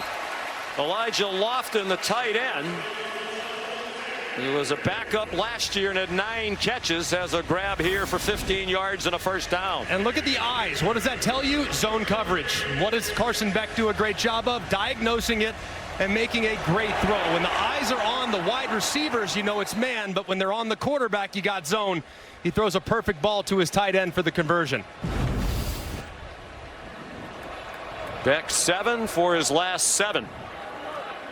Dating back to the end of the first half. 2 years ago, when he had the big year at Georgia, he completed more than 72% of his passes, the Bulldogs' single-season record. That dropped off by 8% last year. That's 8 in a row. Mark Fletcher swung out of bounds by Kingston Viliamu Asa, but it's 8 more for Miami. Miami trying to take a shot downfield. Notre Dame does a great job of covering up those big plays, potential downfield. He checks it down. Now you got 2nd and short, and your offensive coordinator has his entire playbook available to him. And that's Shannon Dawson in his 3rd year here in Miami. He and Carson Beck hit it off immediately. Fletcher busts through a hole. First down inside the 40. 11 yards on the run for Mark Fletcher, who was their 2nd leading rusher last year behind Damian Martinez. And you have motion going back the other direction, which creates some misdirection. Pretty good job there by number 1, JoJo Trader, getting up inside, kind of acting as a fullback and delivering a good block on Schuler. Here comes Fletcher again, powering close to another first down. 9 more on the run for the junior from Fort Lauderdale.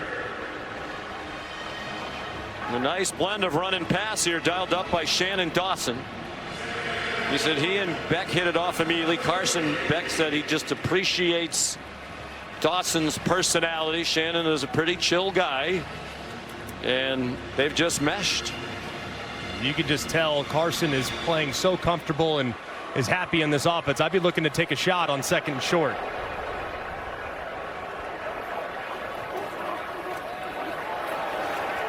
Fletcher the first down.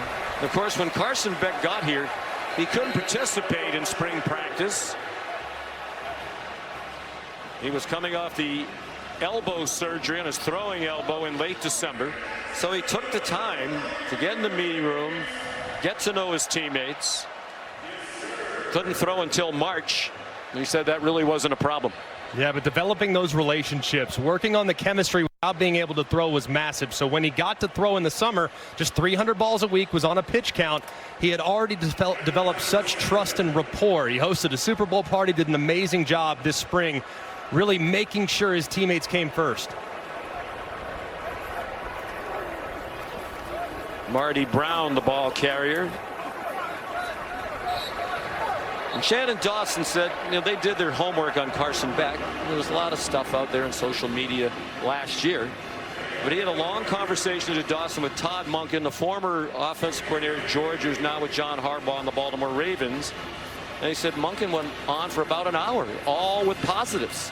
He's a competitor. He's very smart. He takes coaching very well. He can make all the throws. You're going to like having him. And Dawson said everything Todd Monken said has turned out to be true. Quick pass to Joshua Moore on the 9th play of this drive, and Christian Gray was ready for it. There's also a flag down. Hard to tell if that's a flag or an orange glove. I think that's what it is. It looks like a flag at the 27-yard line. Here's a big 3rd down opportunity for Notre Dame. Well, Miami's done a good job getting into field goal range. Carson Beck cannot take a sack here to make this field goal more complicated. The ball's got to come out like it had in the first half. They are in field goal range. Plenty of time. Malachi Toney out of bounds at the 9. He was hoping to pick up a block downfield from Marty Brown. 16 yards, and the drive continues. They've held the ball now for more than 6 minutes. And a great play call by Shannon Dawson. Notre Dame thinking they're going to run that mesh concept with 2 shallow crosses that will intersect in the middle. Instead, they show the shallow cross mesh and then boom, break it back out where Toney can find plenty of space. His 5th catch, this one for 16 yards. He has 75 receiving yards total in a TD. 1st and goal from the 9. Shamar Brown, better known as Marty, struggled down to the 5. Outstanding drive. Just picking up right where they left off. And one thing they didn't do very well down the stretch in the first half was run the ball with some efficiency. Notre Dame really opted to take away the run as the game went along, which opened up the pass. Now they've opted to take away some of the pass, and the run is coming to life. All C.J. Carr can do is watch. They've taken up almost half of the clock here in the 3rd quarter. Brown down to the goal line. They're trying to push him across. Fans think he has scored. The officials haven't raised their arms yet.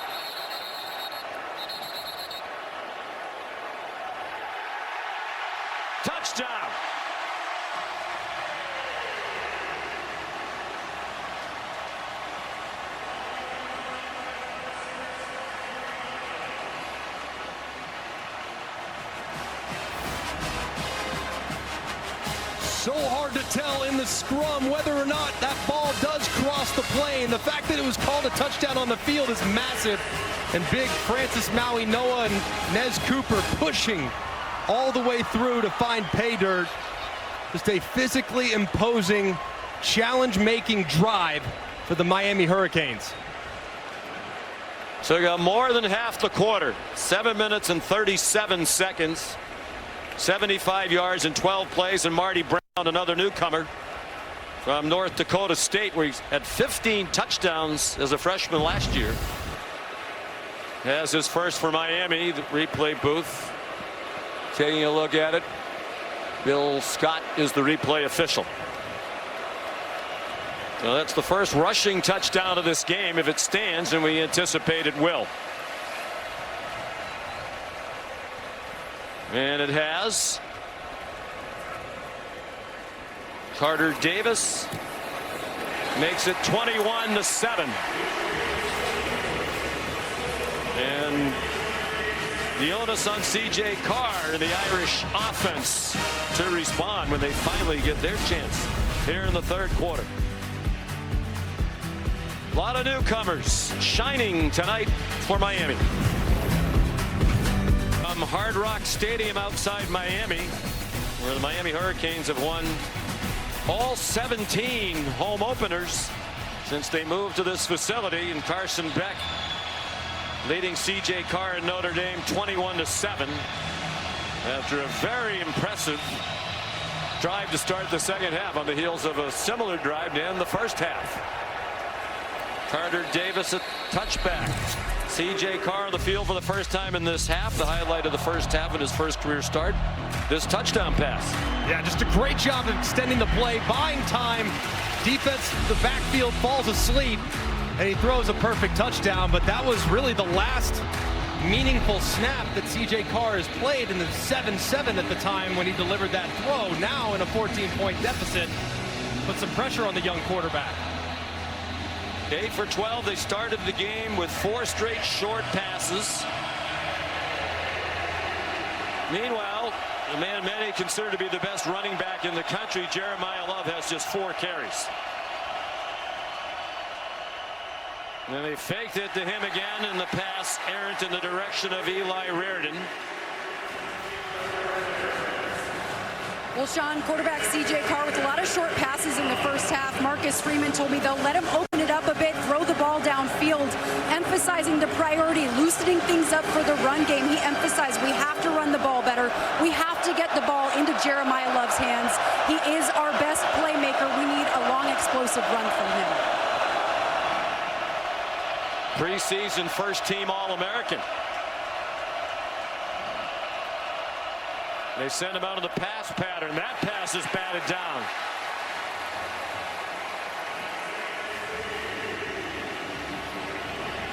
David Blade Jr. knocked it down. They really cannot afford a quick 3-and-out here with as much as the defense has been on the field. The last 2 Miami touchdown drives took 22 plays. The only Notre Dame play in between was the kneel down at the end of the half. Almost 13 straight minutes with the ball for Miami.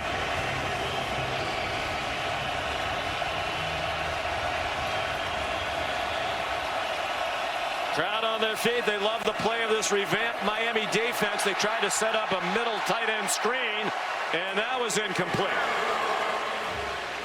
Intended for Eli Reardon, the tight end.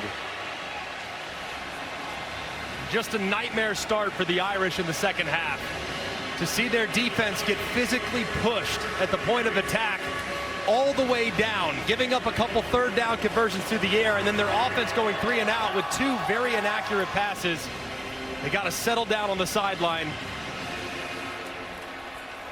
4th punt from James Rendell. Drives Malachi Toney back. And he's out of bounds at the 30. Perhaps the best news of all tonight. Corey Heatherman's defense, if you're a Miami fan. We're back in Miami. The Hurricanes with the ball trying to score a touchdown for the 3rd straight drive. Here's the penalty. right there on the right side of the screen. The transfer from Louisiana Tech, David Blay, kind of hits the defender for Notre Dame. Bad call. I didn't think there was enough there to warrant a 15-yard penalty. Let's bring in Matt Austin. Matt, do you agree? Yeah, Sean, I do agree with Greg. I just don't think that rises to the level of a personal foul or unnecessary roughness. It was a little bit of a push. Looked like they were tied up before. If there's some stuff going on before that you want to tighten the game up a little bit, I understand it, but this game's been really clean. So instead of starting from the 30, they begin at the 15. They stick with Marty Brown, who just scored the last touchdown. Breaks free from some tacklers, then gets slammed down on the far sideline by Donovan Heinisch. One of the new Notre Dame captains, as was his brother Kurt a few years ago when he was a D lineman for Notre Dame. At some point, Notre Dame's going to have to find some answers along that defensive line. Marcus Freeman's group was worried about affecting the quarterback, and they've abandoned stopping the run. They have got to solidify up front. Thick pass to C.J. Daniels. He got stood up just short of the line to gain. 3-yard gain. It'll be third down, less than a yard. This is a big down for Chris Ash's defense. They've struggled so far in the second half at the point of attack. You know exactly what's coming right here. It's going to be a running back dive favoring the right side of the offensive line behind Cece Maui Noah and Inez Cooper, the right tackle and right guard, respectively. Miami starting to dominate the time of possession with these 2 long touchdown drives, the last 2 possessions. 10 yards, or 10 plays rather, in 12 plays. The last 2 Miami drives. Brown slips on third down and about a foot. Lost yardage on the play, and Markel Bell, the left tackle, is slow to get up.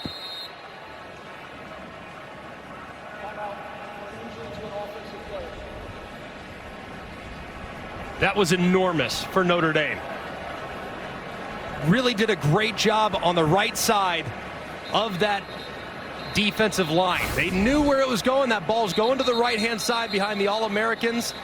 They stop it immediately. And Brown tries to get back to the left, where he rolls up over the left leg of his left tackle. Just a huge stand for the Irish.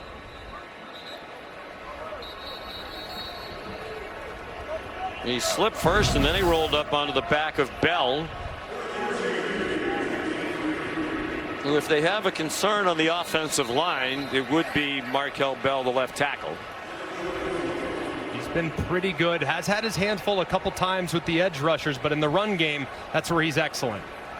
So a big stop for Notre Dame with help on the slip, obviously. Dylan Joyce, a tumbling punt. It takes a bad bounce for Miami. It is downed at the 36. Winds up as a 41-yard punt. 5:11 to go, third quarter here in South Florida. The home team up by 14. This season, Lou Holtz knows what it's like to coach college and pro. Tremendous excitement in Chapel Hill. Belichick, after 333 career wins in the NFL, is now a head coach in college at age 73. Jordan Faison on a critical possession now for Notre Dame. 5 minutes to go in the third quarter, down by 14. And everything going against them. That's a 5-yard pickup. They absolutely need to get the ball to Jeremiah Love. Hand it to him off tackle. You had some success with that in the second quarter. Get to that play and get him some touches. It's all throws here in the second half for C.J. Carr. Raritan the catch. He has a first down. It's enough to make you wonder if there's something wrong with Jeremiah Love. He was banged up at the end of last year on a bad knee that limited his carries and his productivity. But all signs were he was completely healthy. There's enough time you can still run the ball. They fake it to him. Raritan dropped the ball. Even on these short passes now, they're having trouble completing. Yeah, and so much of what Jeremiah Love's responsibility tonight has been as a decoy. And I get that, at least early in the game, but at some point, you got to feature your best player. Jadarian Price had some success there in the second quarter. Now it's Love's turn to run some of those plays off tackle that gave Miami some fits. 6 second-half plays, all of them passes for Notre Dame. Jeremiah Love has 4 carries. It's C.J. Carr carrying the ball effectively for a first down to the Miami 40. 13-yard pickup. And a good job. You'll see man coverage, which means C.J. Carr's got a lot of freedom to take off. He does, and finds some space in the open field. He brings them quickly to the line. And now looks to the sideline for some guidance.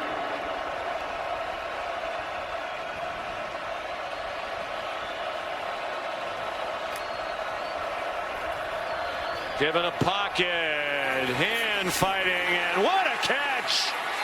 Malachi Fields beat O.J. Frederick in a one-on-one battle. A 27-yard gain. And what a catch by Fields, just extending those fingertips, and he's a guy that has to get going. Had a fumble early, has been quiet since. You got to get him involved. Ruling on the field of a completed pass is under further review. We talk about how Marcus Freeman believes this is the best receiving group he's had in his 4 years as head coach. One of the big reasons why is Malachi Fields over from the University of Virginia. We're at 800 yards plus receiving each of the last 2 years. I think that's a catch. Yeah, I think that's going to be upheld. That ball never moves an inch. Shows the strength of Fields on display, and part of the reason why he's now playing for the Irish because of how much pain he inflicted on them last year. Had 4 catches for 81 yards and had some acrobatic plays like that scattered throughout his season. He's a big target, 6'4", 222 from Charlottesville, Virginia. 55 catches for the Cavaliers last year. And 58 the year before that. One of the best receivers in the ACC. Yep. Yep, looked like a catch, and it is. So after a rough start, his first touch as a member of the Fighting Irish was a catch and then a fumble. This is more what they were expecting from Malachi Fields. C.J. Carr's got to love it as his family looks on. Mom Tammy, brother Tommy, Tammy's right, the left on your screen. Tommy's a high school senior at Saline High School in Michigan, where C.J. played. Tommy's already committed to be the quarterback in Miami of Ohio. They're at the 14 in dire need of a touchdown with 3 minutes to go in the third quarter. Down by 14. Love out of the witness protection program. Flag down. Love walked the sideline, got close to the end zone. But there's a flag thrown. Back at the line of scrimmage.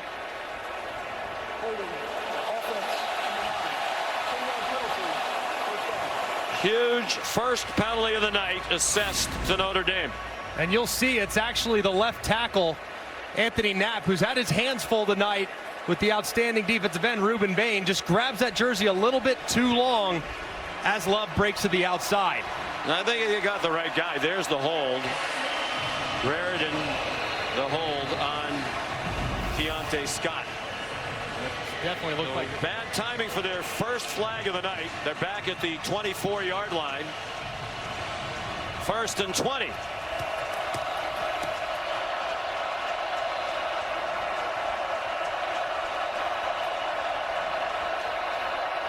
Carr just did get it off a little bit too far in front of Will Pauling, and now a flag after the play.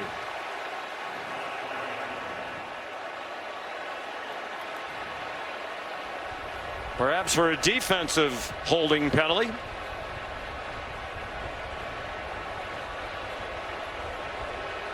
Pass interference. Defense number 7. Zechariah Poyser, one of those transfers in the secondaries from Jacksonville State. And he's locked on one-on-one as they try to break to the outside. And he just wraps him up. It's pretty close collision, but doesn't allow Pauling to get to the out. and try to make a play. Marcus Freeman hauling for the flag, and he got it from the nearest official on his sideline. So a key penalty against Eastside, and now it's first down and 10, under 2.5 to go in the third quarter. Miami 21-7. Jeremiah Love turned the corner and got 2. Ran into Reuben Bain Jr. That's the run play that we've been clamoring for. That edge run, just get Miami going a little bit horizontally. They played it well there. But here in the red zone, when the field condenses, you want to look in the direction of guys with length. That guy in this case is Malachi Field. Just made a great play to get you down here. If you get a chance to take advantage in one-on-one, that's where I'm looking from C.J. Carr.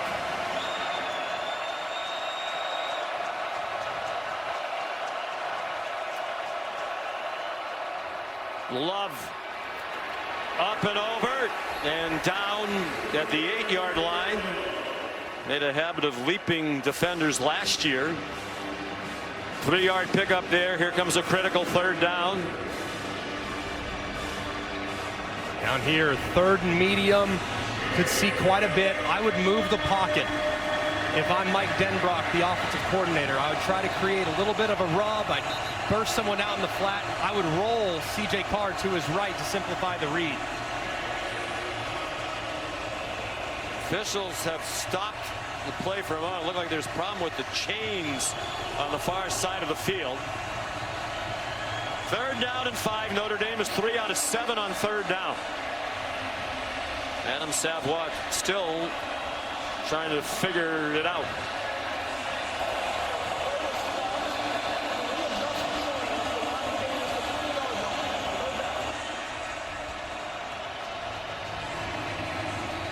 And the clock runs now.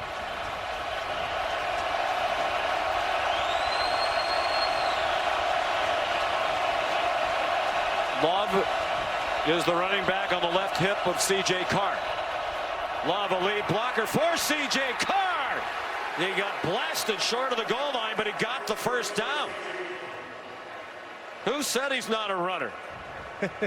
That looked a lot like Riley Leonard. Same plays they ran with such great success in the red zone in short yardage situations last year. Yeah, it's been about quarterback run game even tonight. In the absence of Riley Leonard's athleticism, quarterback runs been their friend when they've gotten inside the 5. Carr's now rushed 5 times for 23 yards with a long of 13. Jeremiah Love lowers his head. Did not get to the goal line. Stacked up just short of it. And now a flag thrown. Did they drive him back for too long?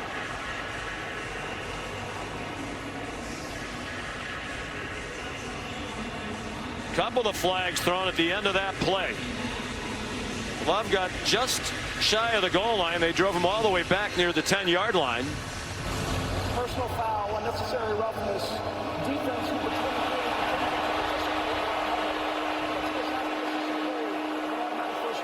Dylan Day lost his helmet.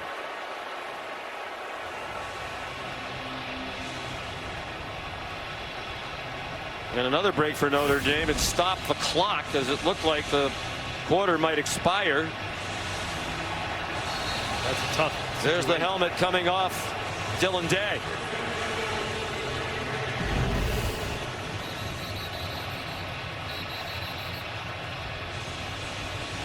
Now the clock. Set the game clock to 26 seconds, the play clock to 25 seconds, and start both clocks on my signal.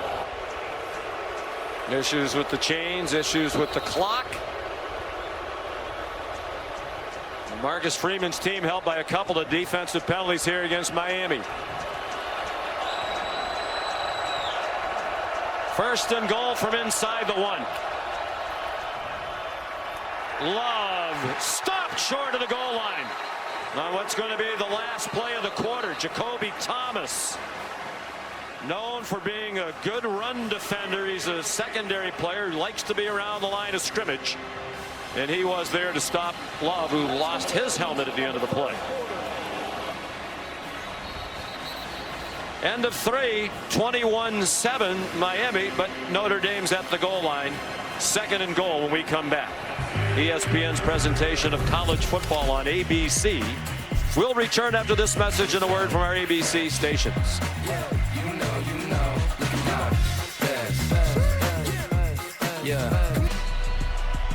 From Hard Rock Stadium, Notre Dame trying to get within a touchdown.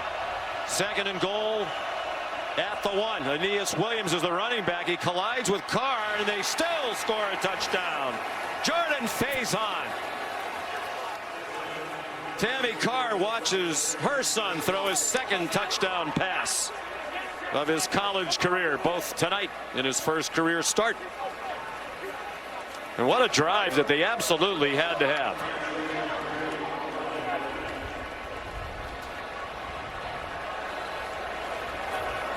So there's Noah Burnett, a transfer from North Carolina.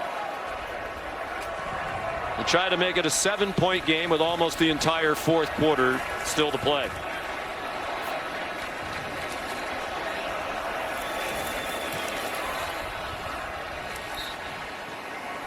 This is a good call by Mike Denbrock. Miami had really been selling out by pinching and crashing those edge defenders. So what do? They try to move the quarterback. We were asking for the quarterback moving to his right. They do so with a little loop pass. Not great execution in the backfield as far as the relationship between the running back and the quarterback. They collide, but it doesn't matter. Carr delivers a strike to make this thing very interesting in the 4th quarter. Still scoring. Tammy Carr and son Tommy. She's an incredible woman. They lost the Carr family. CJ's younger brother Chad when he was 5 years old. CJ was 10 to pediatric brain cancer. The Carr family has started the Chad Tough Foundation to help in the fight against pediatric brain cancer, and they've raised millions of dollars.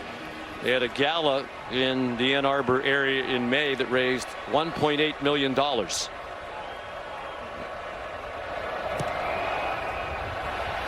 And there's a touchback by Diametti. You know, we talked to C.J. Carr, all the build up to his first college start, the quarterback at Notre Dame, the pressure. He said, when you've been through what our family's been through, this isn't pressure. And he has the tattooed Chad with the cross on his right wrist. Everyone in the family, uncles and aunts, all with a very similar tattoo, just continuing to honor Chad's memory and doing an amazing job in raising tons of money to bring awareness to pediatric brain cancer. And with Tammy the driving force. Talked to Mike Tirico, who emceed that gala. He said she's an amazing woman and trying so hard to help other families not go through what the Carrs went through. Mark Fletcher did well to hang on to the ball as they were trying to pull away the ball from him. Jason Onye and Jalen Stroman made the tackle, but it's 6 yards on first down for the Hurricanes. And the right side of this offensive line just continuing to tee off. And Notre Dame was a little concerned about fatigue in this hot, humid weather of South Florida. Will it set in here as the game goes along?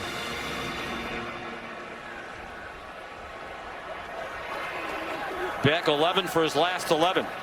Flag thrown as he lofts one. Tony trying to run under it. Miami fans and sideline want to call on the end of that play against Devontae Smith.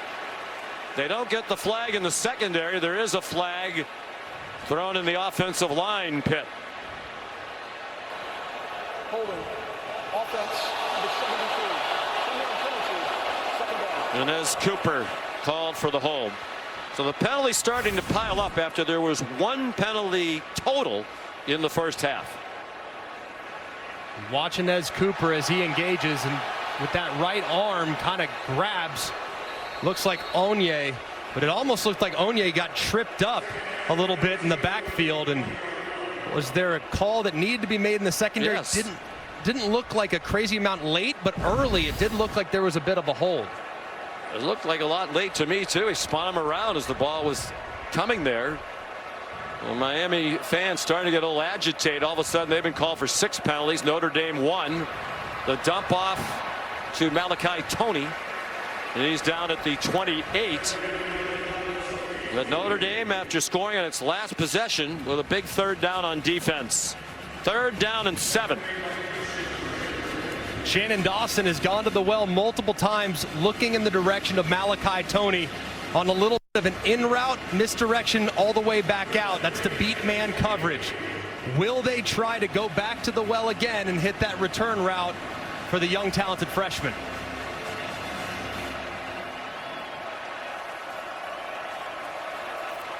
Receivers spread the field as Carson Beck goes out of the gun.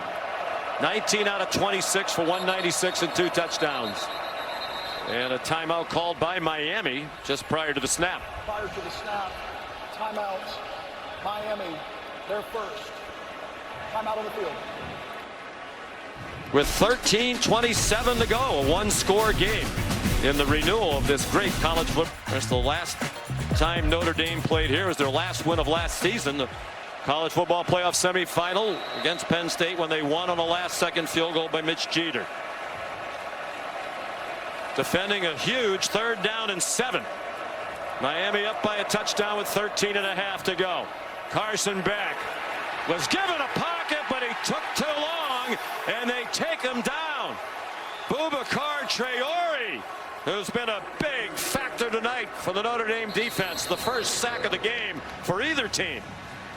Timeout for an injury to a defensive player. And that's really demoralizing, too, because this is just a 3-man rush. 3-man rush working really against 5 offensive linemen, and to get a sack is really, really hard to stomach when you're a quarterback. That's when your protection should be at its best. And yet, still, Boubacar Traore able to drag down Carson Beck for a big stop. Well, he had some time, and he just ran out of time. They think Traore's going to be a star. Dylan Joyce the punt. Fair catch made. Jordan Faison. 44-yard punt. Well, Notre Dame was on the ropes, down 21-7, doing very little on offense prior to their last drive, and then C.J. Carr took him down the field. In the process, they really woke up Malachi Fields, who is going to potentially be a matchup nightmare down the stretch. He's now starting to gain some confidence, so keep an eye on Zero throughout this drive, who had a big play on the last possession. Interesting, too, no catches for Jaden Greathouse, who was the star in their last 2 games of last season. 100 yards receiving plus on 13 catches total against Penn State and Ohio State. Jeremiah Love broke free from a tackle, got 8. Here's Molly McGrath. Well, Greg mentioned Notre Dame withstanding this heat. Their offensive line is getting gassed. Left tackle Anthony Knapp had an ice pack on his neck, a cold towel on his head. He was eating a popsicle, doing everything he can to cool off. And their O-line coach, Joe Rudolph, imploring his group to keep their energy up, continuing to emphasize the importance of establishing the run to win this game. But they're struggling right now on the sidelines.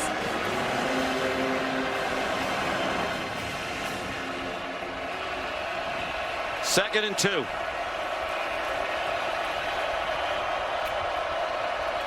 The fake to Love. They throw it out wide. Batted around and intercepted. Ruben Bain Jr., the defensive end, wound up with it.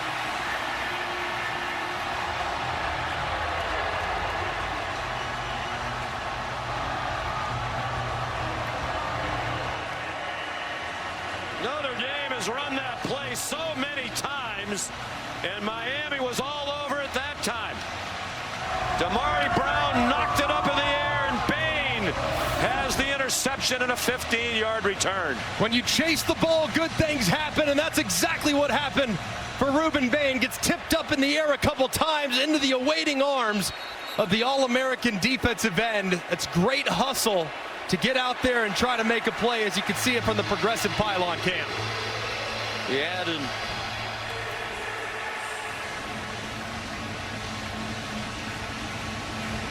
couple of big plays tonight.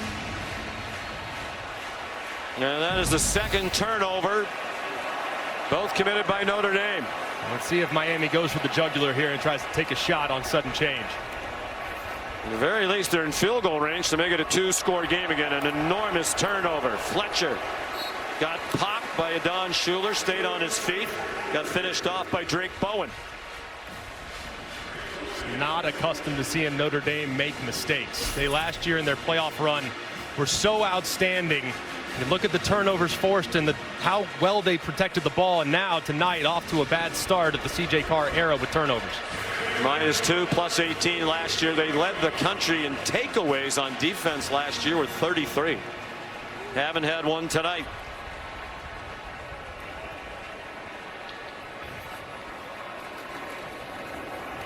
Fletcher again. Stopped a couple of yards short of the first down. Here's another big third down, and the clock will go under 11 minutes to go. This, I think, for Miami is so big. Carson Beck has been great tonight, making decisions, finding open space, and the guy that's been the most effective on third down has been Malachi Toney. You have to find an opportunity to create some space for their young speedster against what might be man coverage from Chris Ash and Marcus Freeman.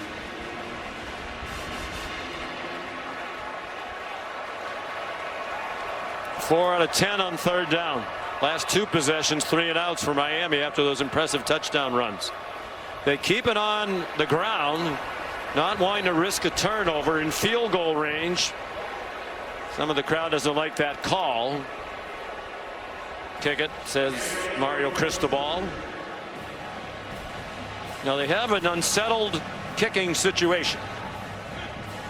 They brought in 2 transfers. Bert Auburn, for a long time, had a terrific career at Texas. He faltered last year. Carter Davis, who won the job in training camp, played 4 for 11 at FAU. First field goal try of the night was an errant snap. All the extra points have been fine. This is for 38 for Davis. And good. Well, his first field goal as a Miami Hurricane. He's from right down the street in Fort Lauderdale.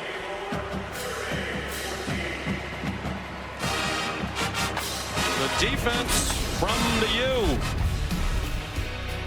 gave up 31 points per game in the last 7 last season.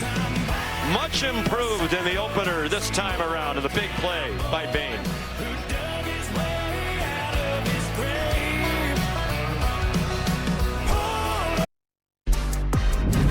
ABC College Football Primetime is presented by Modelo, the mark of a fighter. Big takeaway by the Miami defense. Leads to a critical 3 points and a 10-point lead for the U with 9:42 to go here at Hard Rock Stadium.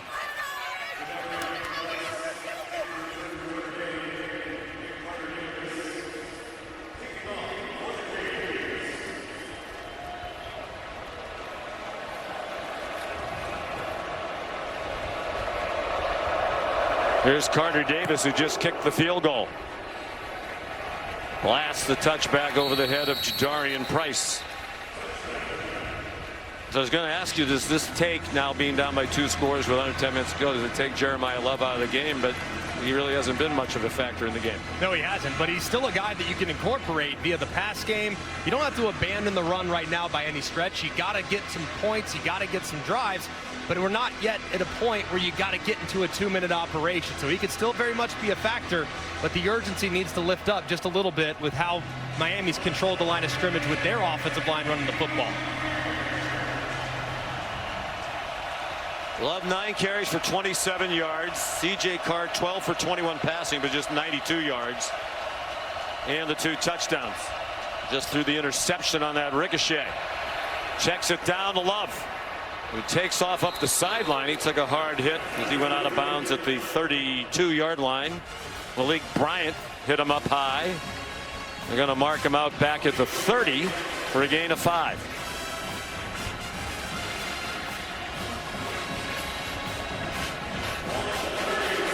What a debut for Corey Heatherman. Now to Fitchburg State in Massachusetts, where he was a prolific quarterback back in his playing days. In the flat, Love, run after the catch, picks up the first down by 2. And the clock goes under 9 minutes to go. And they might have found something there with Love in the passing attack. Now it's 2 consecutive completions, 1 on check down, 1 on designed route. Now he's split out wide at wide receiver. Can still look in his direction.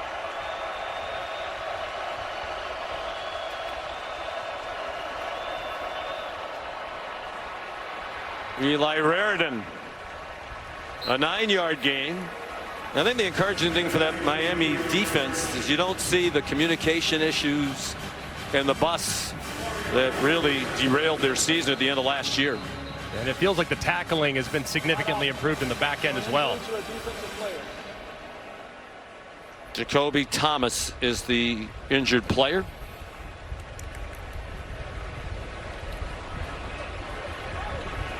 We'll take a timeout. 8:27 to go.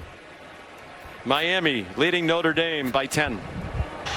Well, this defensive performance tonight for Miami has to be encouraging for the Hurricanes and their fans. They were 9-0 last year, and then the defense came apart. 1-3 to finish the season. Gave up 42 in the regular season finale at Syracuse after they blew a 21-0 lead. If they had won that game, they would have played for the ACC title.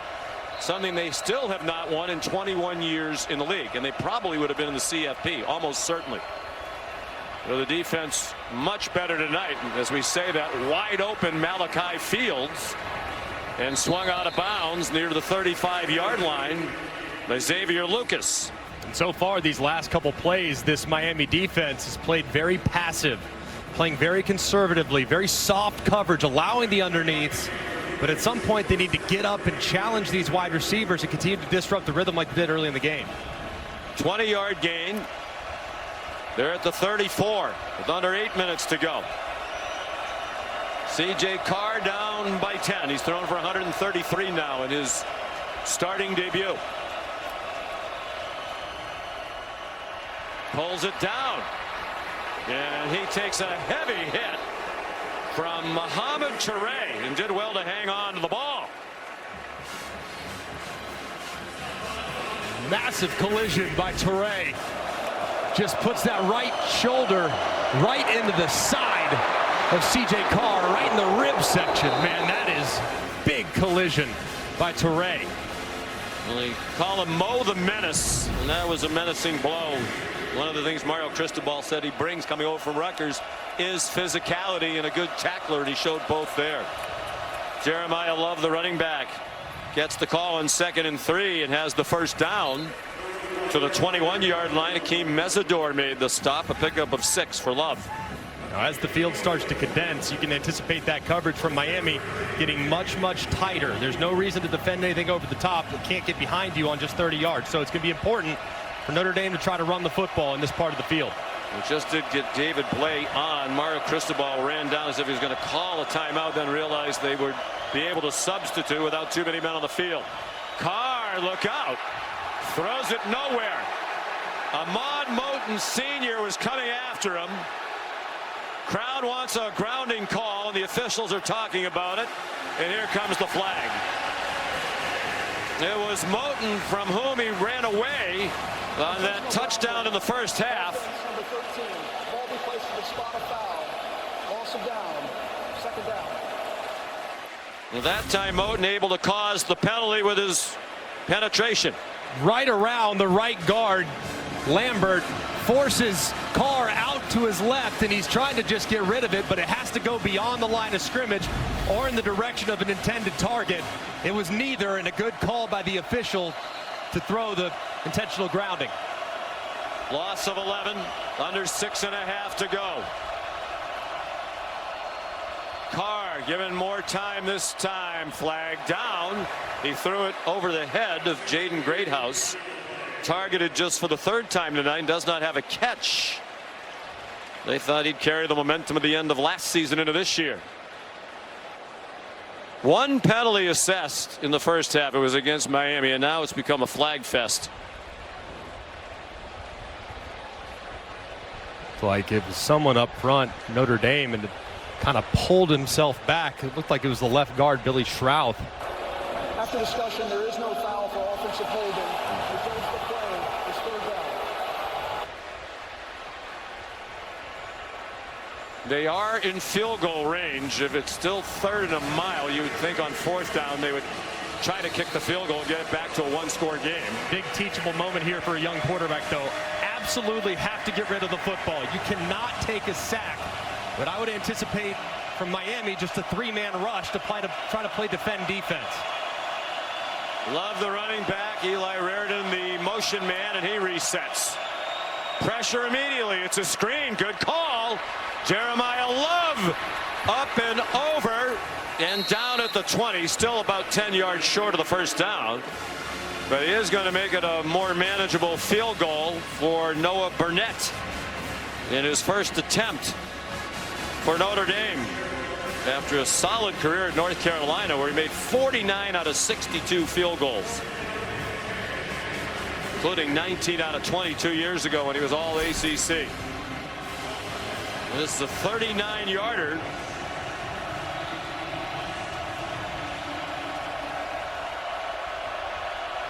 From the right hash mark, Tyler Buckner is the holder, returning holder for the Irish. And that is right down the middle.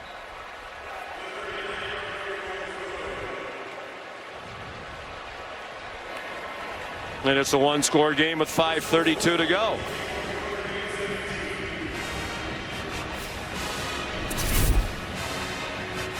Here's a look at tonight's college football rankings, brought to you by Verbo. Already 3 losses in the top 8. There's going to be another loss in the top 10 here tonight, because either Notre Dame or Miami is going to lose. But that's what happens when you have a lot of these teams playing each other. What stands out to you most so far? Well, I think what we saw from Ohio State defensively, so many stars lost off a national championship winning team last year. To go out and play the way they played defensively was remarkable. The big question I have with the top 10, though, is how far does Texas fall? How far does Clemson fall, and where does Alabama fall to? Because there's not been a ton of great wins, with the exception of the aforementioned victors, but be curious to see how they shake it up this year. Well, regardless of what happens here tonight, it'll be the 6th time in the AP poll era that 4 top 10 teams have lost their season opener, and the first since 1989. Nice return by Keelan Marion. Carson Beck looks like the 2023 version of himself tonight. Has been very decisive. Knows exactly what Notre Dame is trying to do defensively. Knows he has man. He's got his best man route runner in Malachi Toney on a double move inside out return. Does it again right there. Accurate throw. Gets it out of his hands quickly. And he's done a great job, too, of buying time. The pressure hasn't gotten home often, but when it has, he's had an answer for it. He slides to his left, buys a little time, floats it right over the top for Toney, who's awaiting for the touchdown. And then a little bit later in the game, he throws a little bit of a prayer up and over the top where C.J. Daniels reels it in. He looks fantastic in his first game for the Canes. 19 for 26 for 196, 2 touchdowns. Hasn't thrown an interception. Mark Fletcher, the ball carrier, for a pickup of 2.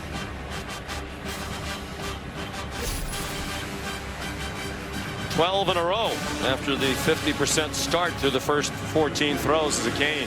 He's been very patient, too. He hasn't tried to force anything downfield for the most part in the second half. He's just taken what the defense has given him, and it's resulted in a very efficient night for Carson Beck.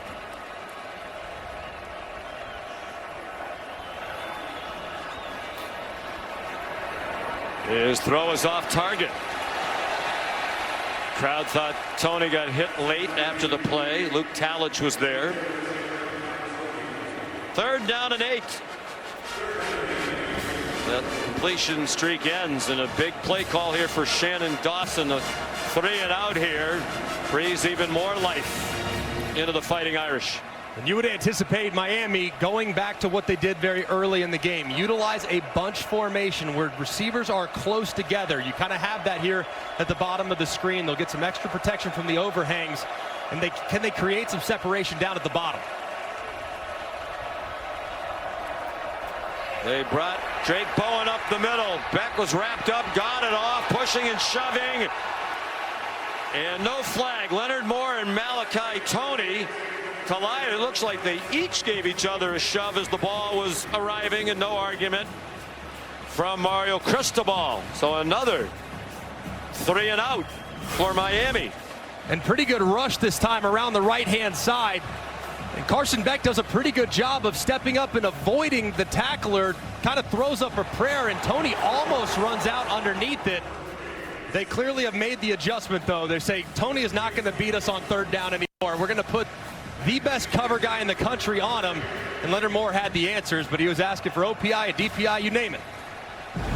The defense rising up. That's 4 straight possessions for Miami without a first down. They didn't go 3 straight possessions without a first down last year when they led the nation in offense.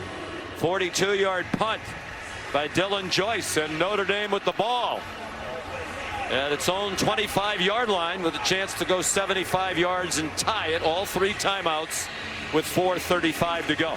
And this is where C.J. Carr's maturity will come to the forefront. The coaches praised his competitive spirit, but they also said he had a very calm demeanor for a young guy. And now with the chance to go down and tie it, that calm can be on display. There's an excellent offensive coordinator in Mike Denbrock. And a steady hand.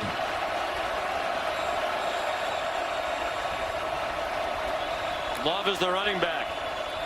He goes out in the pass pattern. He was open, Carden, throw it to him. Wide open is Raritan behind the defense and run down inside the 15-yard line. All of a sudden, it's shades of last year for the Miami defense. A total bust and a 64-yard gain. And this is just a huge mistake from Notre. He's trying to kind of hit and collision Raritan, but he loses him. And this is the first real bust we've seen from Miami's defense all night. It results in a big play. And what a time to have it happen. Raritan, who had trouble catching the ball earlier, was wide open and caught it. Carr weaves down to the 7-yard line. Popo Aguirre there to make the stop. He has taken some hits tonight, C.J. Carr. He has, and kind of just lowering his head, not realizing that defender was coming inside out. You hate to see somebody lower their head like that, too. You can really get hurt. That was painful, no doubt about it. He'll feel that one tomorrow. 2nd and goal, under 3.5 to go. Carr, designed quarterback draw! Touchdown! Is that still Riley Leonard wearing the number 13? No, it's Tammy Carr's son.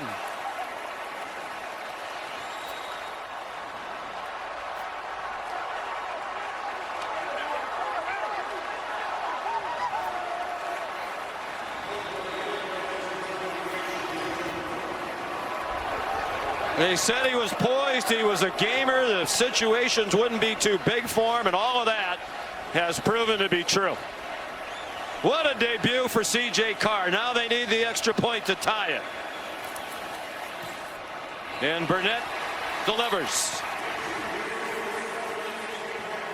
Miami offense has gone silent, and the Notre Dame offense has come to life. Well, running the football is a game of numbers. Well, you have 7 guys in formation for the Notre Dame Fighting Irish. There's only 5 Miami Hurricanes in there. So you know you have a very favorable look to try to run the quarterback. They do so with the quarterback draw. It's a nice block by Lambert, the right guard, and a nice cut by Carr, breaking right behind him and finding pay dirt for the game-tying score.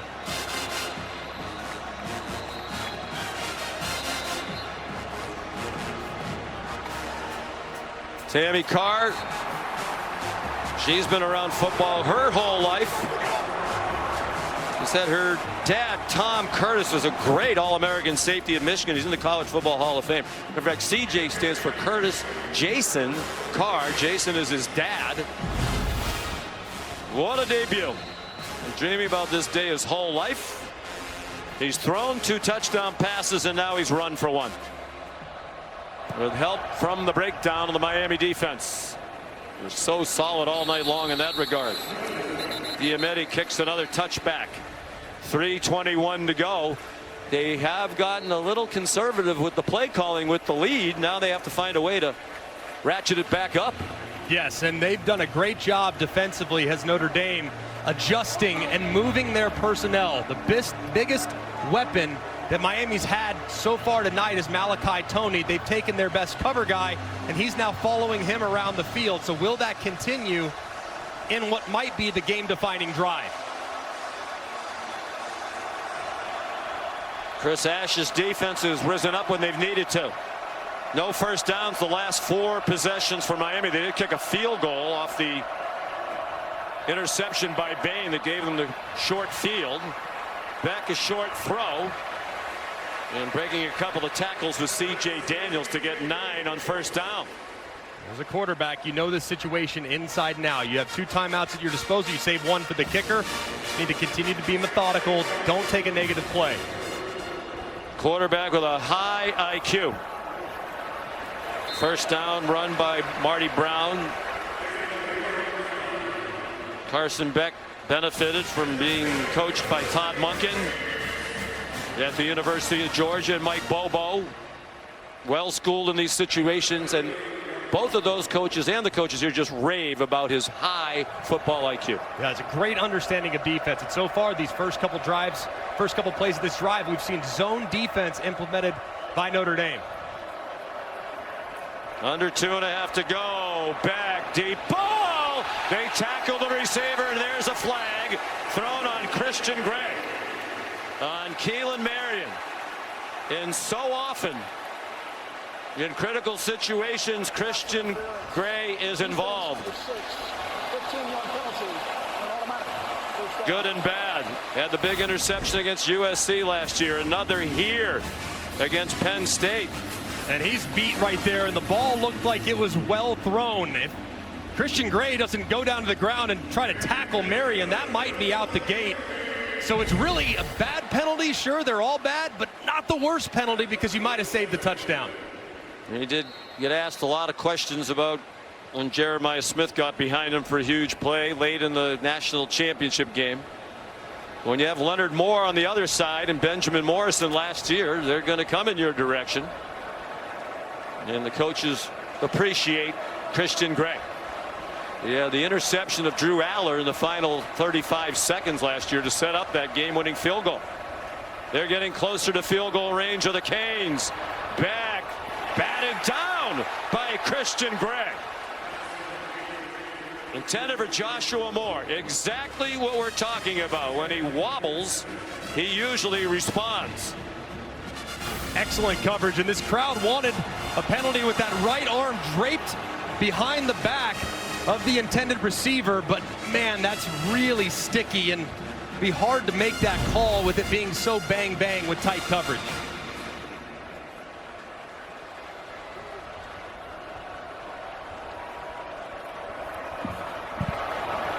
On 2nd and 10. Marty Brown stood up. Good tackle by Tay Johnson, a freshman who's in there at crunch time out of Fort Wayne, Indiana. We're at the 2-minute stoppage.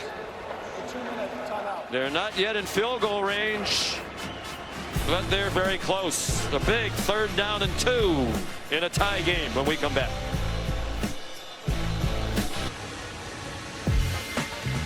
Two quarterbacks making their first career starts for the respective teams, C.J. Carr and Carson Beck, and both have had plenty to smile about. Looked like Miami might pull away. They led 21-7 and were dominating. But the offense has been stagnant. Now they're at the 39-yard line of Notre Dame with 2 minutes to go on a 3rd down and 2. You assume a run right behind the right side of the offensive line on 3rd and short. Marty Brown. That is going to be close. The play stays alive, and he's going to get the first down with the extra push.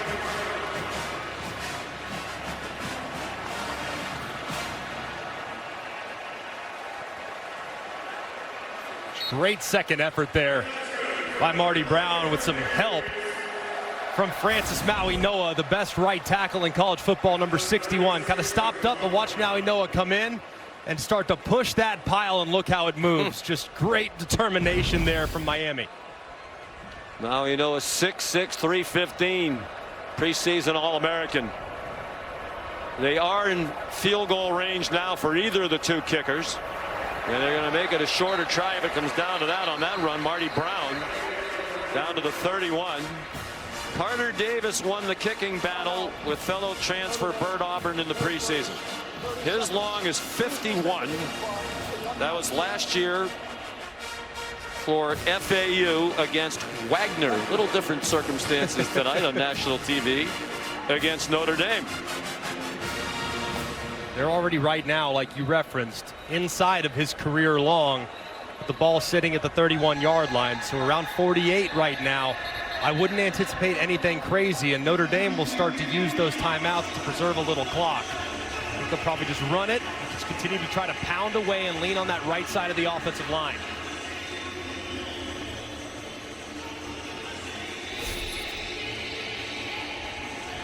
Not a lot of experience in these situations. Last year was 2 for 7 in field goals, but both of them were from 50 plus.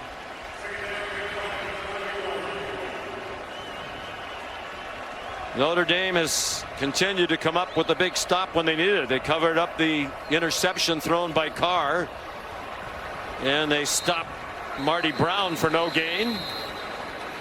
Will Notre Dame use its second timeout? Yes, Marcus Freeman will. Notre Dame, their second, 30 seconds.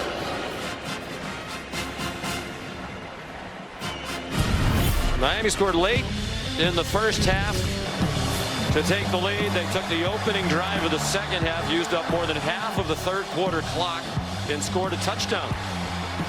But Notre Dame has battled back, led by C.J. Carr. They've outscored Miami 17-3 here in the fourth quarter. Early in the game, after the first Notre Dame turnover, a fumble lost by Malachi Fields, Miami fumbled the snap on their first field goal attempt of the year. Notre Dame's turned it over twice, but Miami got just those 3 points on the second interception, or the second turnover. The first interception, the only interception thrown by Carr.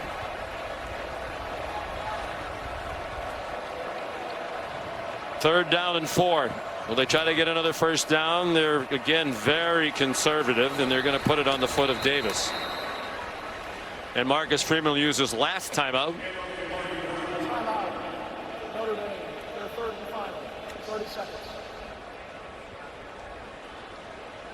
And now it's on Carter Davis. Maybe thrust into a more dramatic spotlight right out of the gate in his first game in Miami than he might have anticipated, but this is why you're a kicker. You want to have this opportunity and deliver. It's what you dream of. I mean, every single kid, whether it's baseball, football, basketball, that game-winning shot that you're going to hit on the court, that home run you hit with bases loaded and a full count you dream about. This is that opportunity now, this young man. 3 years at FAU, he was essentially their kickoff specialist. He mentioned attempted only 11 field goals over those 3 years and made 4. But this is from 47 yards to put them back on top. They have not trailed tonight. What a kick! Good! From 47.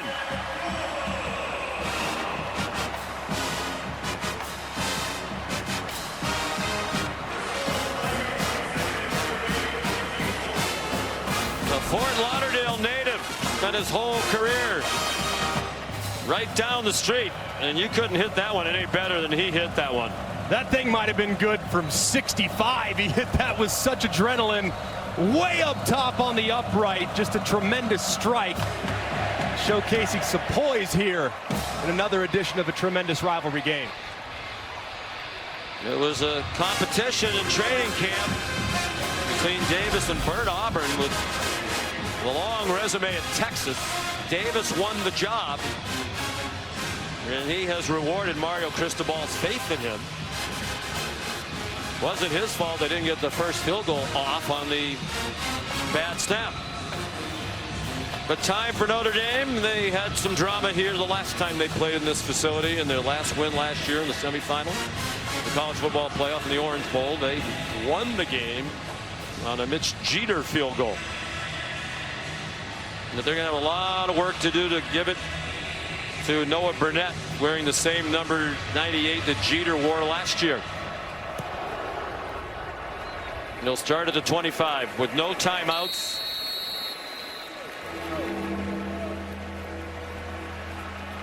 Big thing for C.J. Carr here on the most pivotal drive of his young career. He's got to get the drive started.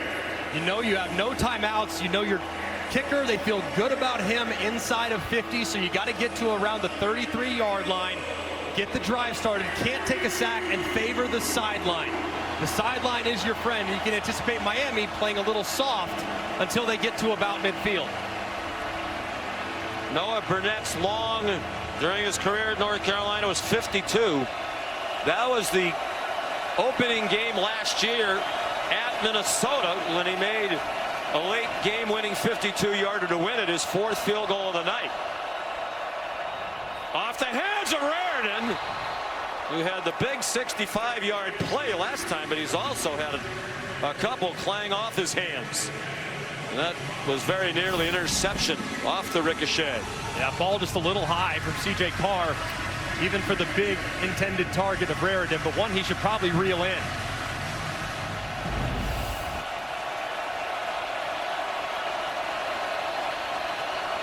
59 seconds to go.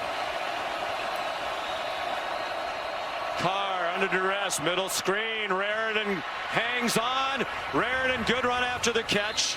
They'll get the stoppage for the first down to the 37 after a 12-yard pickup. That's a good call to kind of take some of the pressure off the offensive line. Keep an eye on number 4, Ruben Bain. He's had a whale of a game harassing C.J. Carr and even having an interception. So keep an eye on him up top. Carr under pressure, throws it as he was being sacked. Akeem Messidor was there for Miami. They're going to rule that an incomplete pass, and Carr is very fortunate that's the case. The officials are talking about it. And if you watch Bain, I mean, he gives a great right tackle, turns him around. Messidor gets there first, but both ends collide on Carr, who very fortunately is able to somehow get rid of it as you see him push it forward. He did. He threw the ball before he was down on the ground, it seemed. Let's bring in Matt Austin. What do you think, Matt, as the officials are still talking about this? Well, I think it's definitely a pass, but is there a receiver in the area? He's definitely in the pocket, so it doesn't matter where the ball lands. If there's nobody near it, that's grounding. And they have just thrown the flag.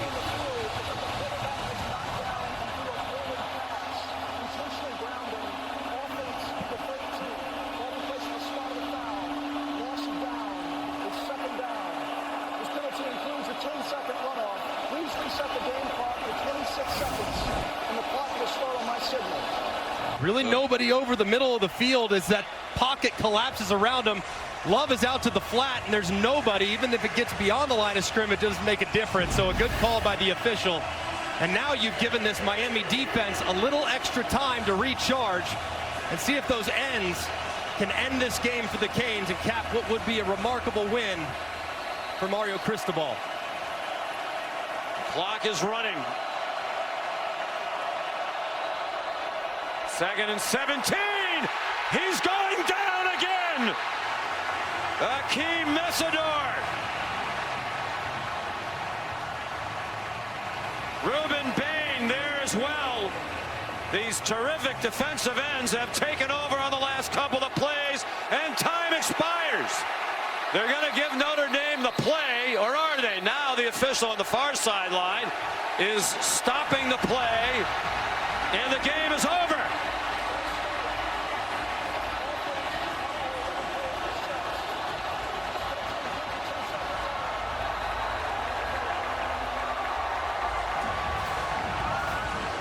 C.J. Carr fought valiantly, but in the end, it was Carson Beck in Miami that wins 27-24. And the defense, after the one bust that was reminiscent of a year ago, dominated that final series. Their first win against the top 10 opponent since 2017. That was also against Notre Dame in a top 10 matchup. Promise of good things to come for C.J. Carr and the Irish, but this night belongs to the Miami Hurricanes, who've won 18 straight season openers now at Hard Rock Stadium, home openers. And a signature win for Mario Cristobal.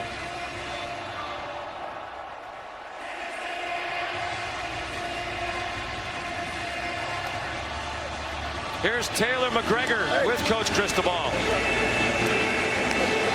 Coach Cristobal, these embraces after the game, what do these mean to you?